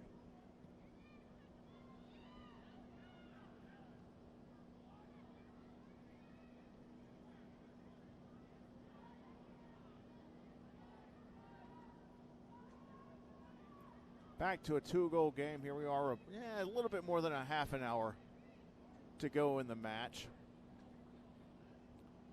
It's just about big time to start seeing maybe a little bit of a tactical change in the next few minutes for SMU.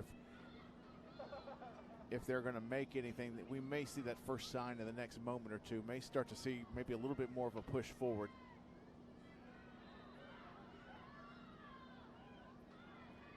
A foul on SMU will send things arcing Memphis's way from midfield.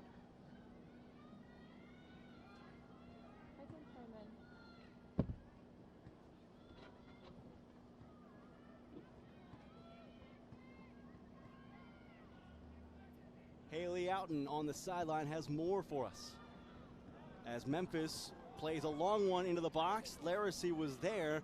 Pachersky coming away outside the 18. The Tigers trying to keep the fire going. Into the middle, SMU will head it free. Coming forward is Duncan, and played to no one. I apologize for the delay. Haley, what have you got? Tyler, you mentioned a potential tactical change for SMU as they are down 2 goals, but SMU is a team, they have played a number of different formations this season, and they haven't been set on one. We've seen everything from a 4-3-3 to a 3-5-2 to a 4-3-2-1, so they certainly have some options and are pretty flexible when it comes to how they're playing. So we may see that coming up here in the second half. And I think that's a tribute to the coaching that they receive, and it's also a tribute to the players who have to be not just athletic, but they have to be very smart to be able to know exactly what their role is whenever that formation changes.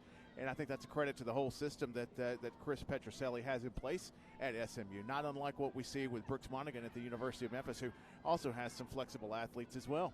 The mental conditioning necessary to switch modes and kind of adapt to whatever the coach is asking you to do at that moment has to contain, or has to, I should say, account for a lot of brain capacity. A chance inside this time for SMU. Right there on the doorstep is Allred after Bolin had a look moments ago.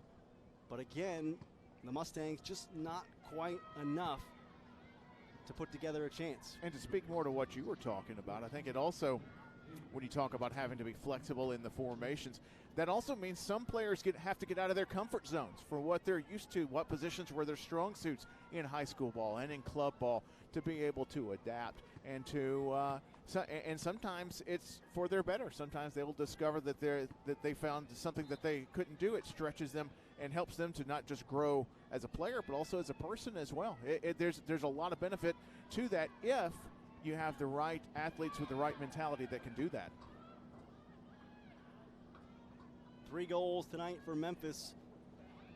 Tanya Boychuk, Kimberly Smith, Lisa Pachersky, Allie Thornton, the only strike for SMU. That's where we are right now at 3-1.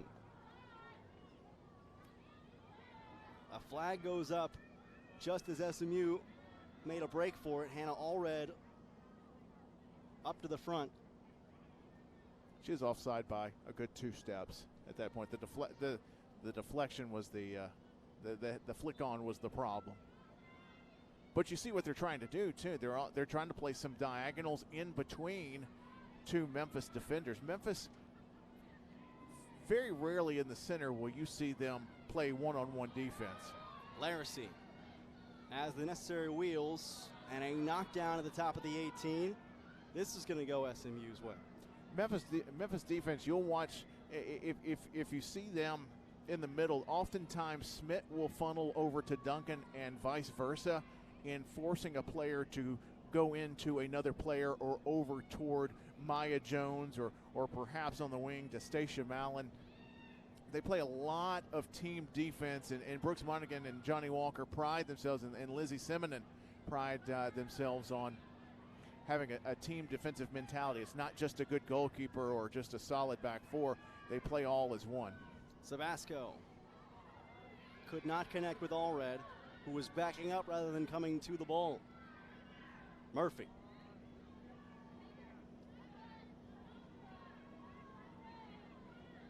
Lost possession along the touchline.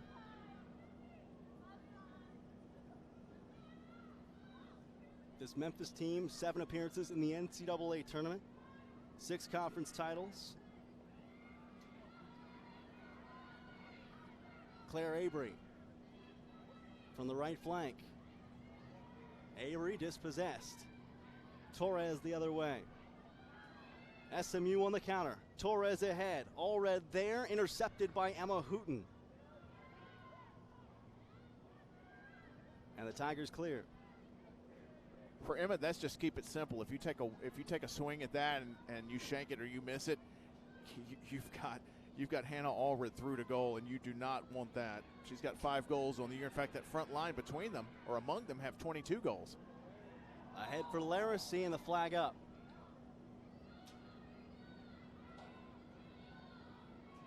Tigers were looking for her.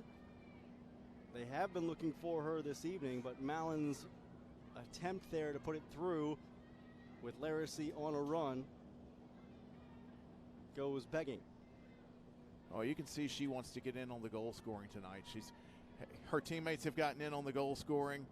You've got Allie Thornton, who's gotten in on the goal scoring, so she's thinking, well, what about me? And I think she's wanting to help Memphis get their fourth goal if possible tonight. But SMU is going to have a lot to say about that for the next 25 minutes.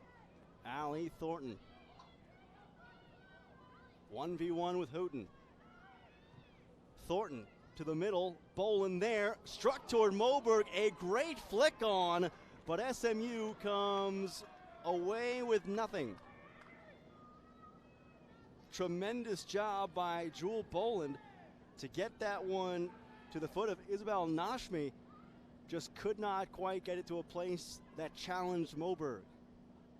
Not enough on it. That was a terrific ball in from Allie Thornton on the wing, wasn't it? And then the flick on. Outstanding work there. I'll be interested to see if Allie Thornton goes on to the next level, to the NWSL. You know, they just wrapped up their season. That was a great finish by the North Carolina Courage, winning back-to-back titles. And maybe we haven't seen the last of Allie. Boychuk. And now here's Laracy. She's wide. Time and room. Clarissa Laracy. Sutherland Comley will take it in stride. Well, they're not all created equal in terms of all-conference players, but a three-time all-conference player for Allie Thornton. 13 goals this year to lead her team. She had 6 her match size, winners, too, this year. Yeah. Yeah. You would think that she would at least get that kind of a look. You would think Evelyn Vienne would get that kind of a look, too. Boland puts it through! Oh, my! Jewel Boland elevates to the upper 90, and now back within a goal. A final 23 minutes that will be tense for SMU and Memphis. What an angle and a trajectory for Jewel Boland. Goal number 6 on the season. And, of course, who's there with the through ball? It's Allie Thornton, and then the finish, lifting over Moberg, and something that you hardly ever say, a second goal scored against the University of Memphis. And my, oh my, buckle up. We are in for it. It is on. Not quite the upper 90 shot that it looked like on the first look, but Jewel Boland nonetheless extremely impressive, with Stasia Allen playing right on her hip. SMU now getting hungry. Allie Thornton. Little stop and go with Emma Houghton. Thornton, long range. That's a heat check. Yeah, absolutely. Shots on goal, by the way, now 13-11. That gap has narrowed significantly. You talk about momentum. SMU's riding it right now. Shots on goal, 9-6 in favor of Memphis still.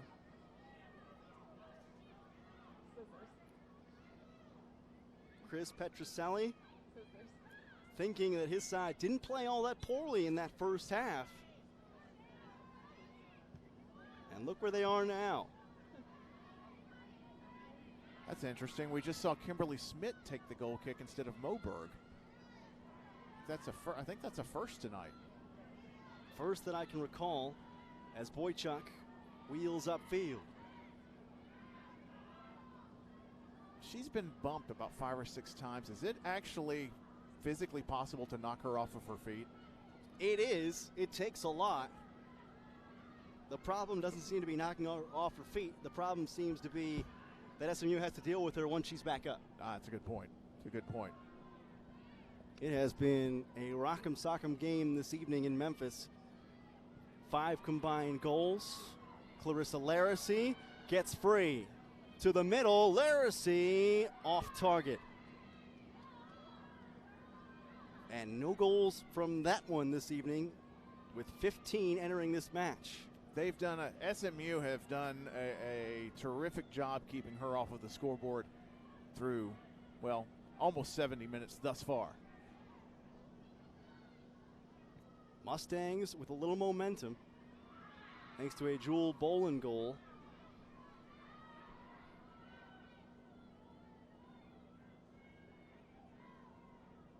Caroline Duncan on the far side. in a jostle there with the much maligned Haley Bishop. Not maligned for bad reasons, just in the middle of things often tonight. Into the box. Uh-oh. Loose for Moberg, and finally able to claim it.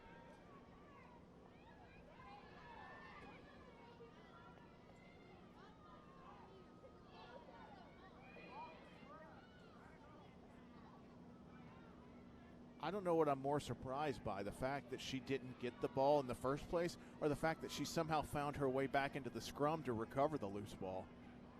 A little bit of luck for the University of Memphis there. No championship is won without luck. It has often been said, luck and health, the two things you really can't plan for. Memphis has had it this year. SMU trying to knock them from their perch.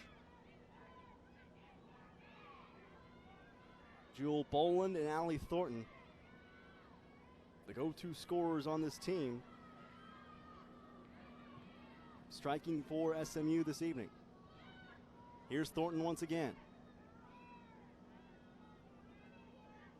Boland. Mallon.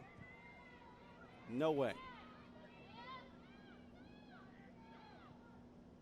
Murphy will lay it off for Serena Dolan.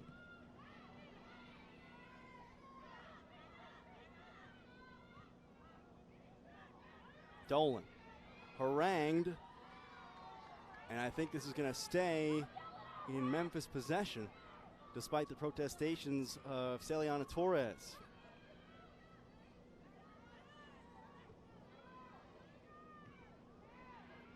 Good one touch there by Kimberly Schmidt.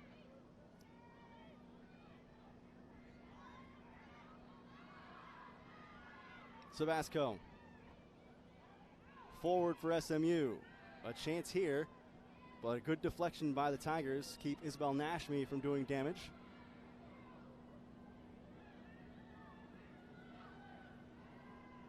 In the meantime, on the far side over near the 10, it looks like Memphis is getting ready to make a substitution here in a moment. No, nothing doing for SMU. It would be Allie Rathbun for the Tigers, who we've seen in this match before, off the bench for Brooks Monaghan. Boland, little heel touch. All red for Thornton. Allie Thornton nowhere to go. Trying to get by two Tiger defenders. Mallon waiting for the cross in the box. Torres. This one will skid right up into the arms of Elizabeth Moberg.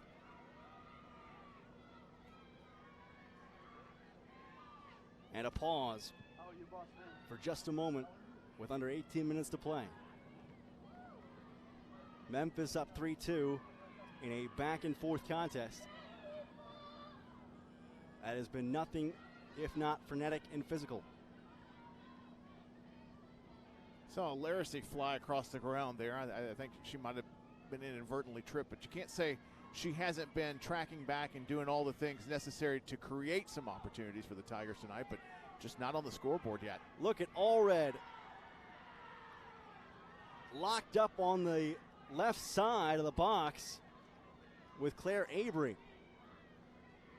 Dueling 14s. And both benches in the last couple of minutes have asked for fouls in varying offensive and defensive plays. That was actually Isabel Nashmi who got no call. Looks like Memphis is going to go to their bench now. It is Rathbun in place of Laracy. With 16 minutes to go, I wonder if they're going to call it a night for her. Running the way Laracy has, I think, just takes its toll. Maybe there will be an opportunity in the waning moments. I'm guessing Brooks Monaghan hopes that he doesn't have to put her back in. That would be a smart guess.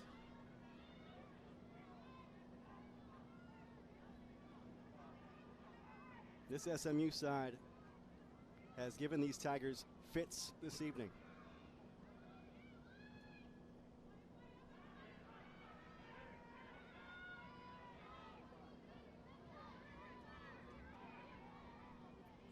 Whoever comes out of this match is going to have a tough one against South Florida, though. South Florida looked awfully good in the first half against the Central Florida Knights a little bit earlier this evening. Boland trying to scoot it forward for Hannah Allred. And that one through goal line off of Boland's touch last. Another sub oncoming for Memphis. This is Lisa Pachersky returning, taking Samantha Murphy from the field.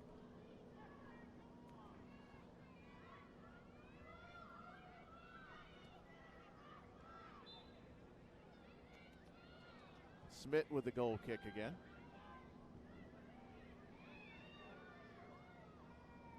Allred, a little dump off for Nashmi. Long ground ball right to Moberg.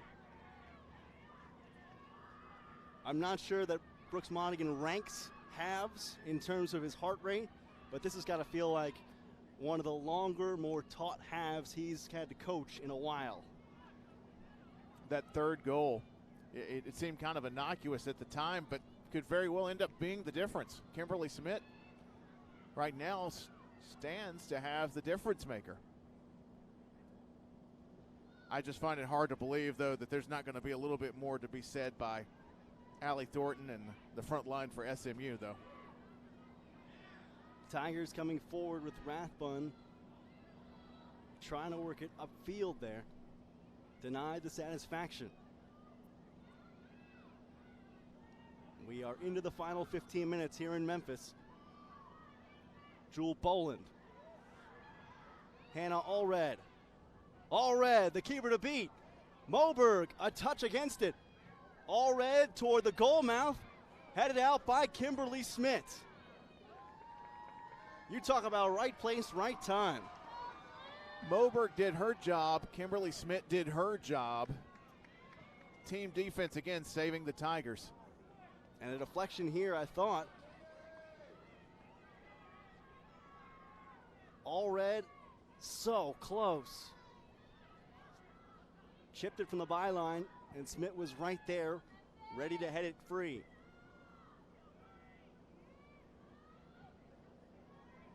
Moberg keeps it low.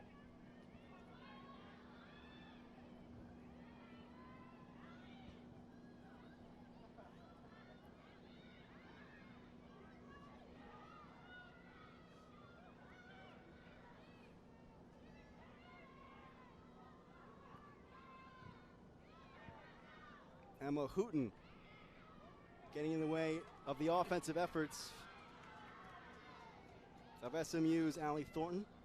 This is just the second corner kick of the night for SMU. Allie Thornton creating this opportunity for them. Celiana Torres lacing them up. SMU crashes inward. Headed clear once, still loose. Pachersky puts it through the goal line. And now we'll reverse.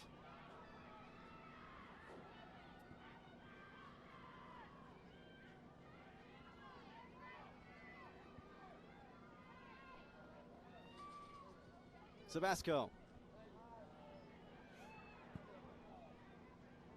Sliding challenge from Rathbun. Chance kept afloat for SMU. Long strike deflected. This one will go over the bar, much to the chagrin of SMU. And another corner coming. Tim Van Horn. This is free on the internet. What kind of entertainment can you get for this price? I don't care how cold it is. You can cut this air with a knife. The tension is so thick. Near post. Moberg, a parry. Still danger. Can SMU clean up the garbage? Not quite.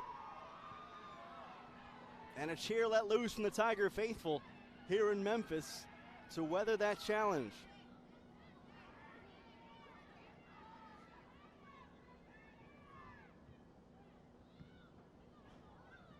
Houghton. Thornton. Allie Thornton toward goal. Oh no, Moberg. It got by her. Allred from the byline. Chip to the middle. Torres looking for control and a knockdown by Boychuk, and this is going to go the other way. A handball in the box, I believe, on Celiana Torres. Tyler, these last 10 minutes, I've seen something that I haven't seen much of this year, and that is Elizabeth Moberg not having total command in the air tonight. She's looked very unsettled. Yep, there it is. Fell on the ball. SMU fans who have traveled here to Memphis, I think, wanted a foul for taking Torres down. I think the SMU fans at home wanted a foul. I think all of them did.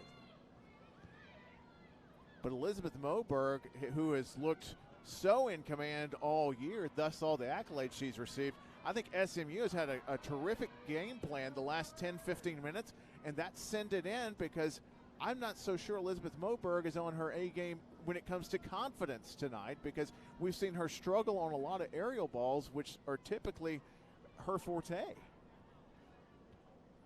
Moberg, the junior keeper.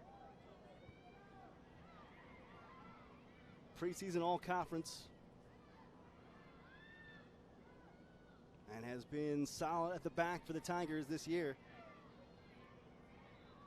Only 5 goals allowed. 32 saves.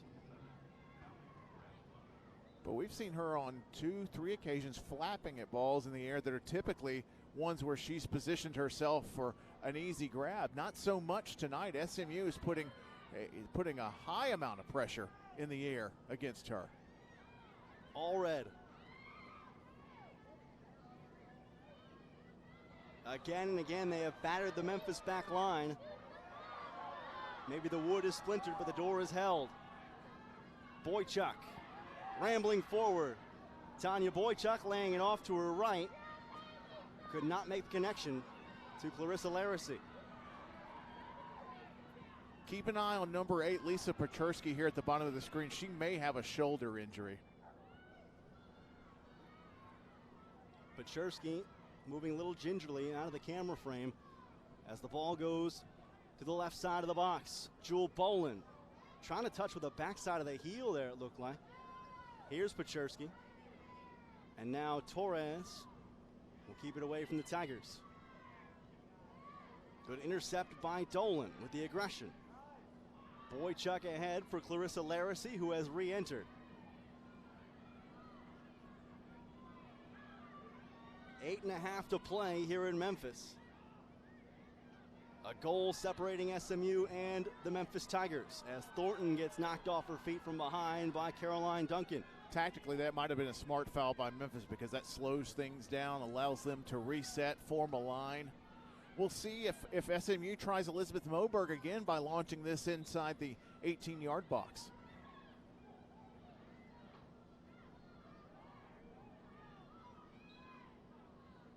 This is Courtney Tabasco. Into the 18. Thornton, long strike and blocked. A second. Pulled in by Moberg. Mary Meehan didn't get enough on it.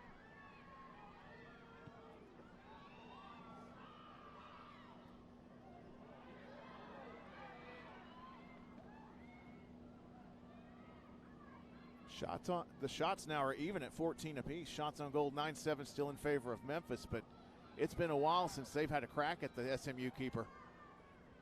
Tigers would love a revenge victory this evening. Not for this year, no, for 2016. That was the last time that these two sides met in postseason action. SMU taking a 1-0 win up in Storrs, Connecticut in the postseason tournament. That was before the Tigers season ended against Arkansas in the NCAAs.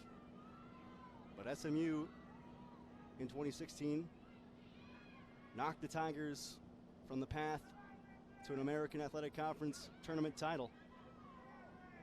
Memphis trying to return the favor 3 years later. Many of the freshmen then, seniors now. How big are those Tatum Sutherland point blank saves right now? Massive. She's played a terrific match. We still have 6 minutes to go. Anything can happen. Regardless, I think she's acquitted herself very well tonight against the number 8 team in the country. She has played beyond her frame.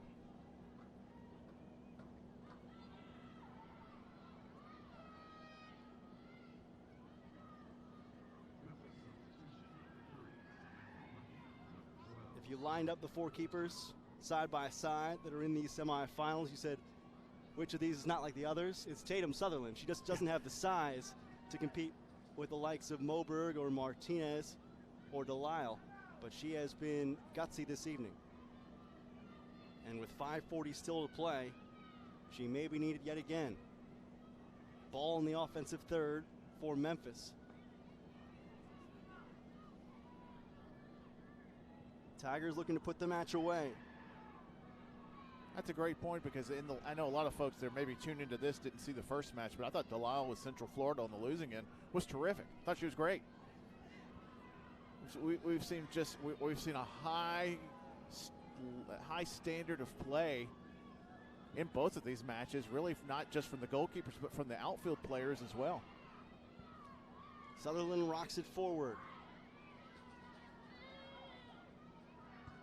5 minutes to go here in Memphis. SMU down a goal. They have been the aggressor in this half.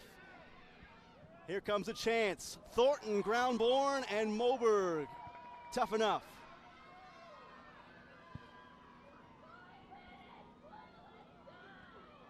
Good entry pass. Moberg, for the struggle she's had in the air, she's been solid. She's been called to the ground at least 4 times tonight. Been very solid gobbling those up. Those worm killers can be trouble. She's been very effective tonight. Jones the other way. This is Lisa Pacharski. Off target. Pacharski going for the gusto right there. Unfortunately, set free by Maya Jones, square in. Couldn't put it on the woodwork. SMU with all 3 of their big guns up top. They're ready to go if they can just break the lines and move forward. Laracy knocked down.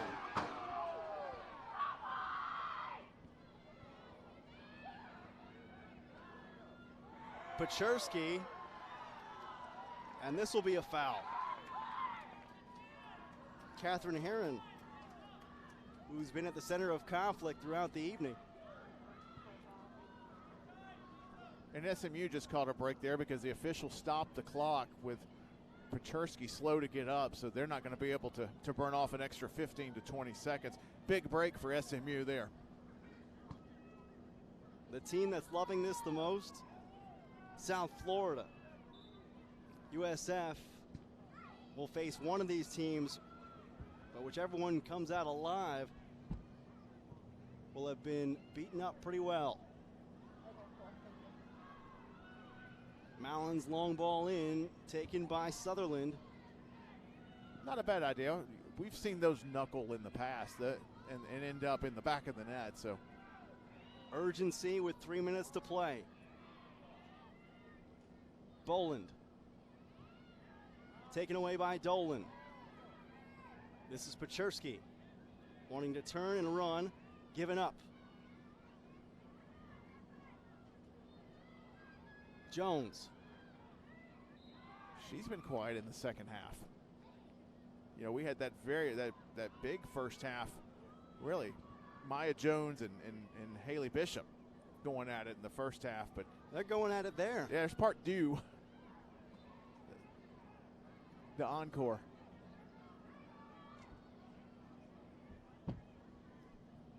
Two and a half minutes to go before Brooks Monaghan and the Tigers can secure an American Athletic Conference Championship final appearance against second-seeded USF.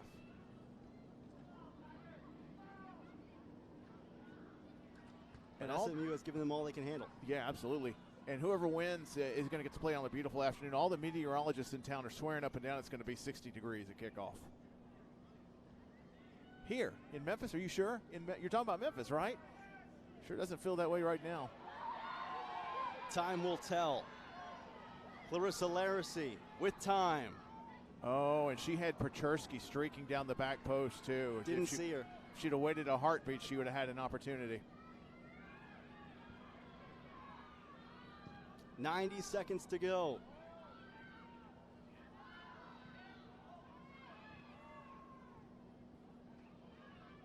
Tensions rising, volumes rising. And this will be a handball on Caroline Duncan to set up SMU in good stead. Down we go to the wire.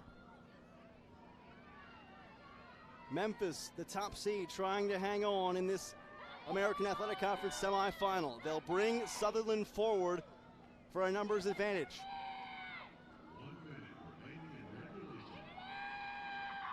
Tabasco chipped in. Headed away by the Memphis defense of Serena Dolan. Corner coming for the Mustangs. Now do you bring the goalie up? Yes, they do. Up comes Sutherland, racing forward in her bright red kit. Into the 18. SMU bends it in. The Tiger defense there. Oh, boy. Laracy has an open run. Oh, boy. Laracy.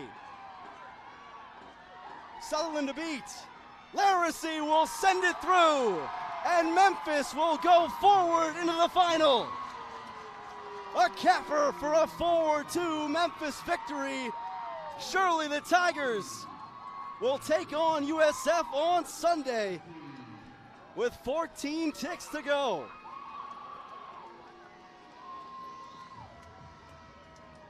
Clarissa Laracy, for our eyes and our money, the fastest player in the American Athletic Conference. Sutherland, a valiant effort, but she needed only to get one space clear and send it rolling forward into the next round. The one corner kick that comes in low, University of Memphis makes them pay the price on it, and there's your game, set, match, heading for a final on Sunday. SMU pulled out all the stops. They turned all the knobs, they pushed all the buttons, they flipped all the switches. But at the end of the day, the buzzer sounds and the top-seeded Memphis Tigers are moving forward. 1 versus 2 coming on Sunday as Memphis goes forward into the championship round with a victory over SMU. The scoreline tomorrow will look like a dominating performance, a 2-goal victory, but they left it late tonight. SMU gave Memphis everything and then some. Memphis will know they will have played in a match tonight. Cold weather, great crowd from both sides tonight. We ought to just pack everybody into the minivan, head over to Gibson's Donuts, get a couple of boxes and some coffee. An outstanding evening of soccer here on the Park Avenue campus at the University of Memphis, where the Tigers are still unbeaten in a season and 2 games of action. They'll try one more time to stay unbeaten on Sunday as they take on USF in the championship here at the Park Avenue complex. And what a game that should be, Tyler. In this match, it mirrored the first match. South Florida came out as gangbusters, very fast, controlling possession. Memphis did the same here, but Sunday, something's got to give. USF and Memphis, and a good season had by SMU. Chris Petroselli's side went further than people thought, upsetting Cincinnati before finally being put down by the homestanding and top-seeded Memphis Tigers. A brilliant performance on both sides, physical and frenetic. Haley Outen is with Memphis head coach Brooks Monaghan. Coach, able to attack on a couple of extra goals in the second half, but also conceded a couple for what led to be a pretty intense second half. How much did your team show resilience in this game? I think we showed resilience. It was, I mean, we knew it was going to be a tough game. Credit to these guys; they gave us all that we could ask for, and you know, fortunate to win this game. It was a 1-goal game. Obviously, it finished 2, but you know, we knew coming in how hard it was going to be. I'm proud of our girls. You know, this one's over. now it's time to focus on USF. Yeah, now you quickly turn the page to USF. What will be the key to that match, especially just coming off of this game tonight? Well, number one is shutting down Evelyn, but another great possession team, and we're just going to have to be at our best. We're going to, we're going to have to be a little bit better than we were today, in all fairness. But look, they grinded it out, great win, and move on to the next. A rematch of last year's championship, but a chance to win this one on your home turf here in Memphis. What would it mean to this program to be able to claim a back-to-back American title? I think it would mean a ton, and you and I talked before about all the players that we lost, and here we are finding ourselves in a championship. So super proud of these girls, and it'll be a heck of a game. All right, thanks, Coach. See you Sunday. Thank you. Brooks Monaghan with clearly some thoughts on improvement for his side, but also glad to have his team through. Yep. Haley Outen, we'll go back to you with Clarissa Laracy. Clarissa, you were able to put away this match with that fourth goal in the final minute. What went through your mind when you saw that ball hit the back of the net? I was so happy. Oh my God, it's just like a relief because it was a really close game. SMU really gave us good competition today, and just finishing it off really just made me feel really good. What is it about this team and this season that you've had that allowed your group to fight through a very intense and very competitive semifinal game against SMU? Honestly, I think we had a lot of energy. We were just all on the same page. Just the positive and the love we had on the team really just makes every game a lot easier. Coach told me before this game, this might be the closest group that he's ever coached at Memphis. Why is this group so close? That's a great question. Honestly, just the chemistry. It's crazy off the field. Like, we were here in the summer, we were putting the work in. We're just doing everything for each other. Honestly, it's crazy. We didn't think it would be this close, and we are. Meeting USF in the championship final for the second straight year, you were able to win it in convincing fashion down in Tampa last year. So knowing that they may be looking for a little bit of redemption this year, how do you approach Sunday's game? Honestly, just like we do any other game. Just put our work in. I mean, anyone we face at this point is going to be really good. So just putting our work in, and we're ready. Thanks, Clarissa. We'll see you Sunday. Thank you.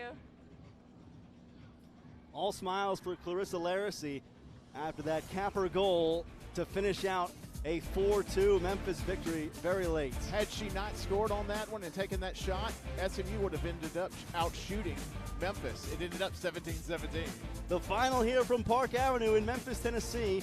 The top-seeded Memphis Tigers, winners 4-2 over the 5th seed SMU Mustangs to advance to Sunday's championship final, a rematch of last season as the number 1 seeded Tigers will take on the number 2 seeded USF Bulls here in Memphis. For Scott Railing and his whole L2 crew, for Haley Outen on the sideline, and for Tim Van Horn, I'm Tyler Springs saying thank you for watching the American Digital Network coverage of the Women's Soccer Championship for the American Athletic Conference here in 2019. The semifinal round is over. The championship comes on Sunday.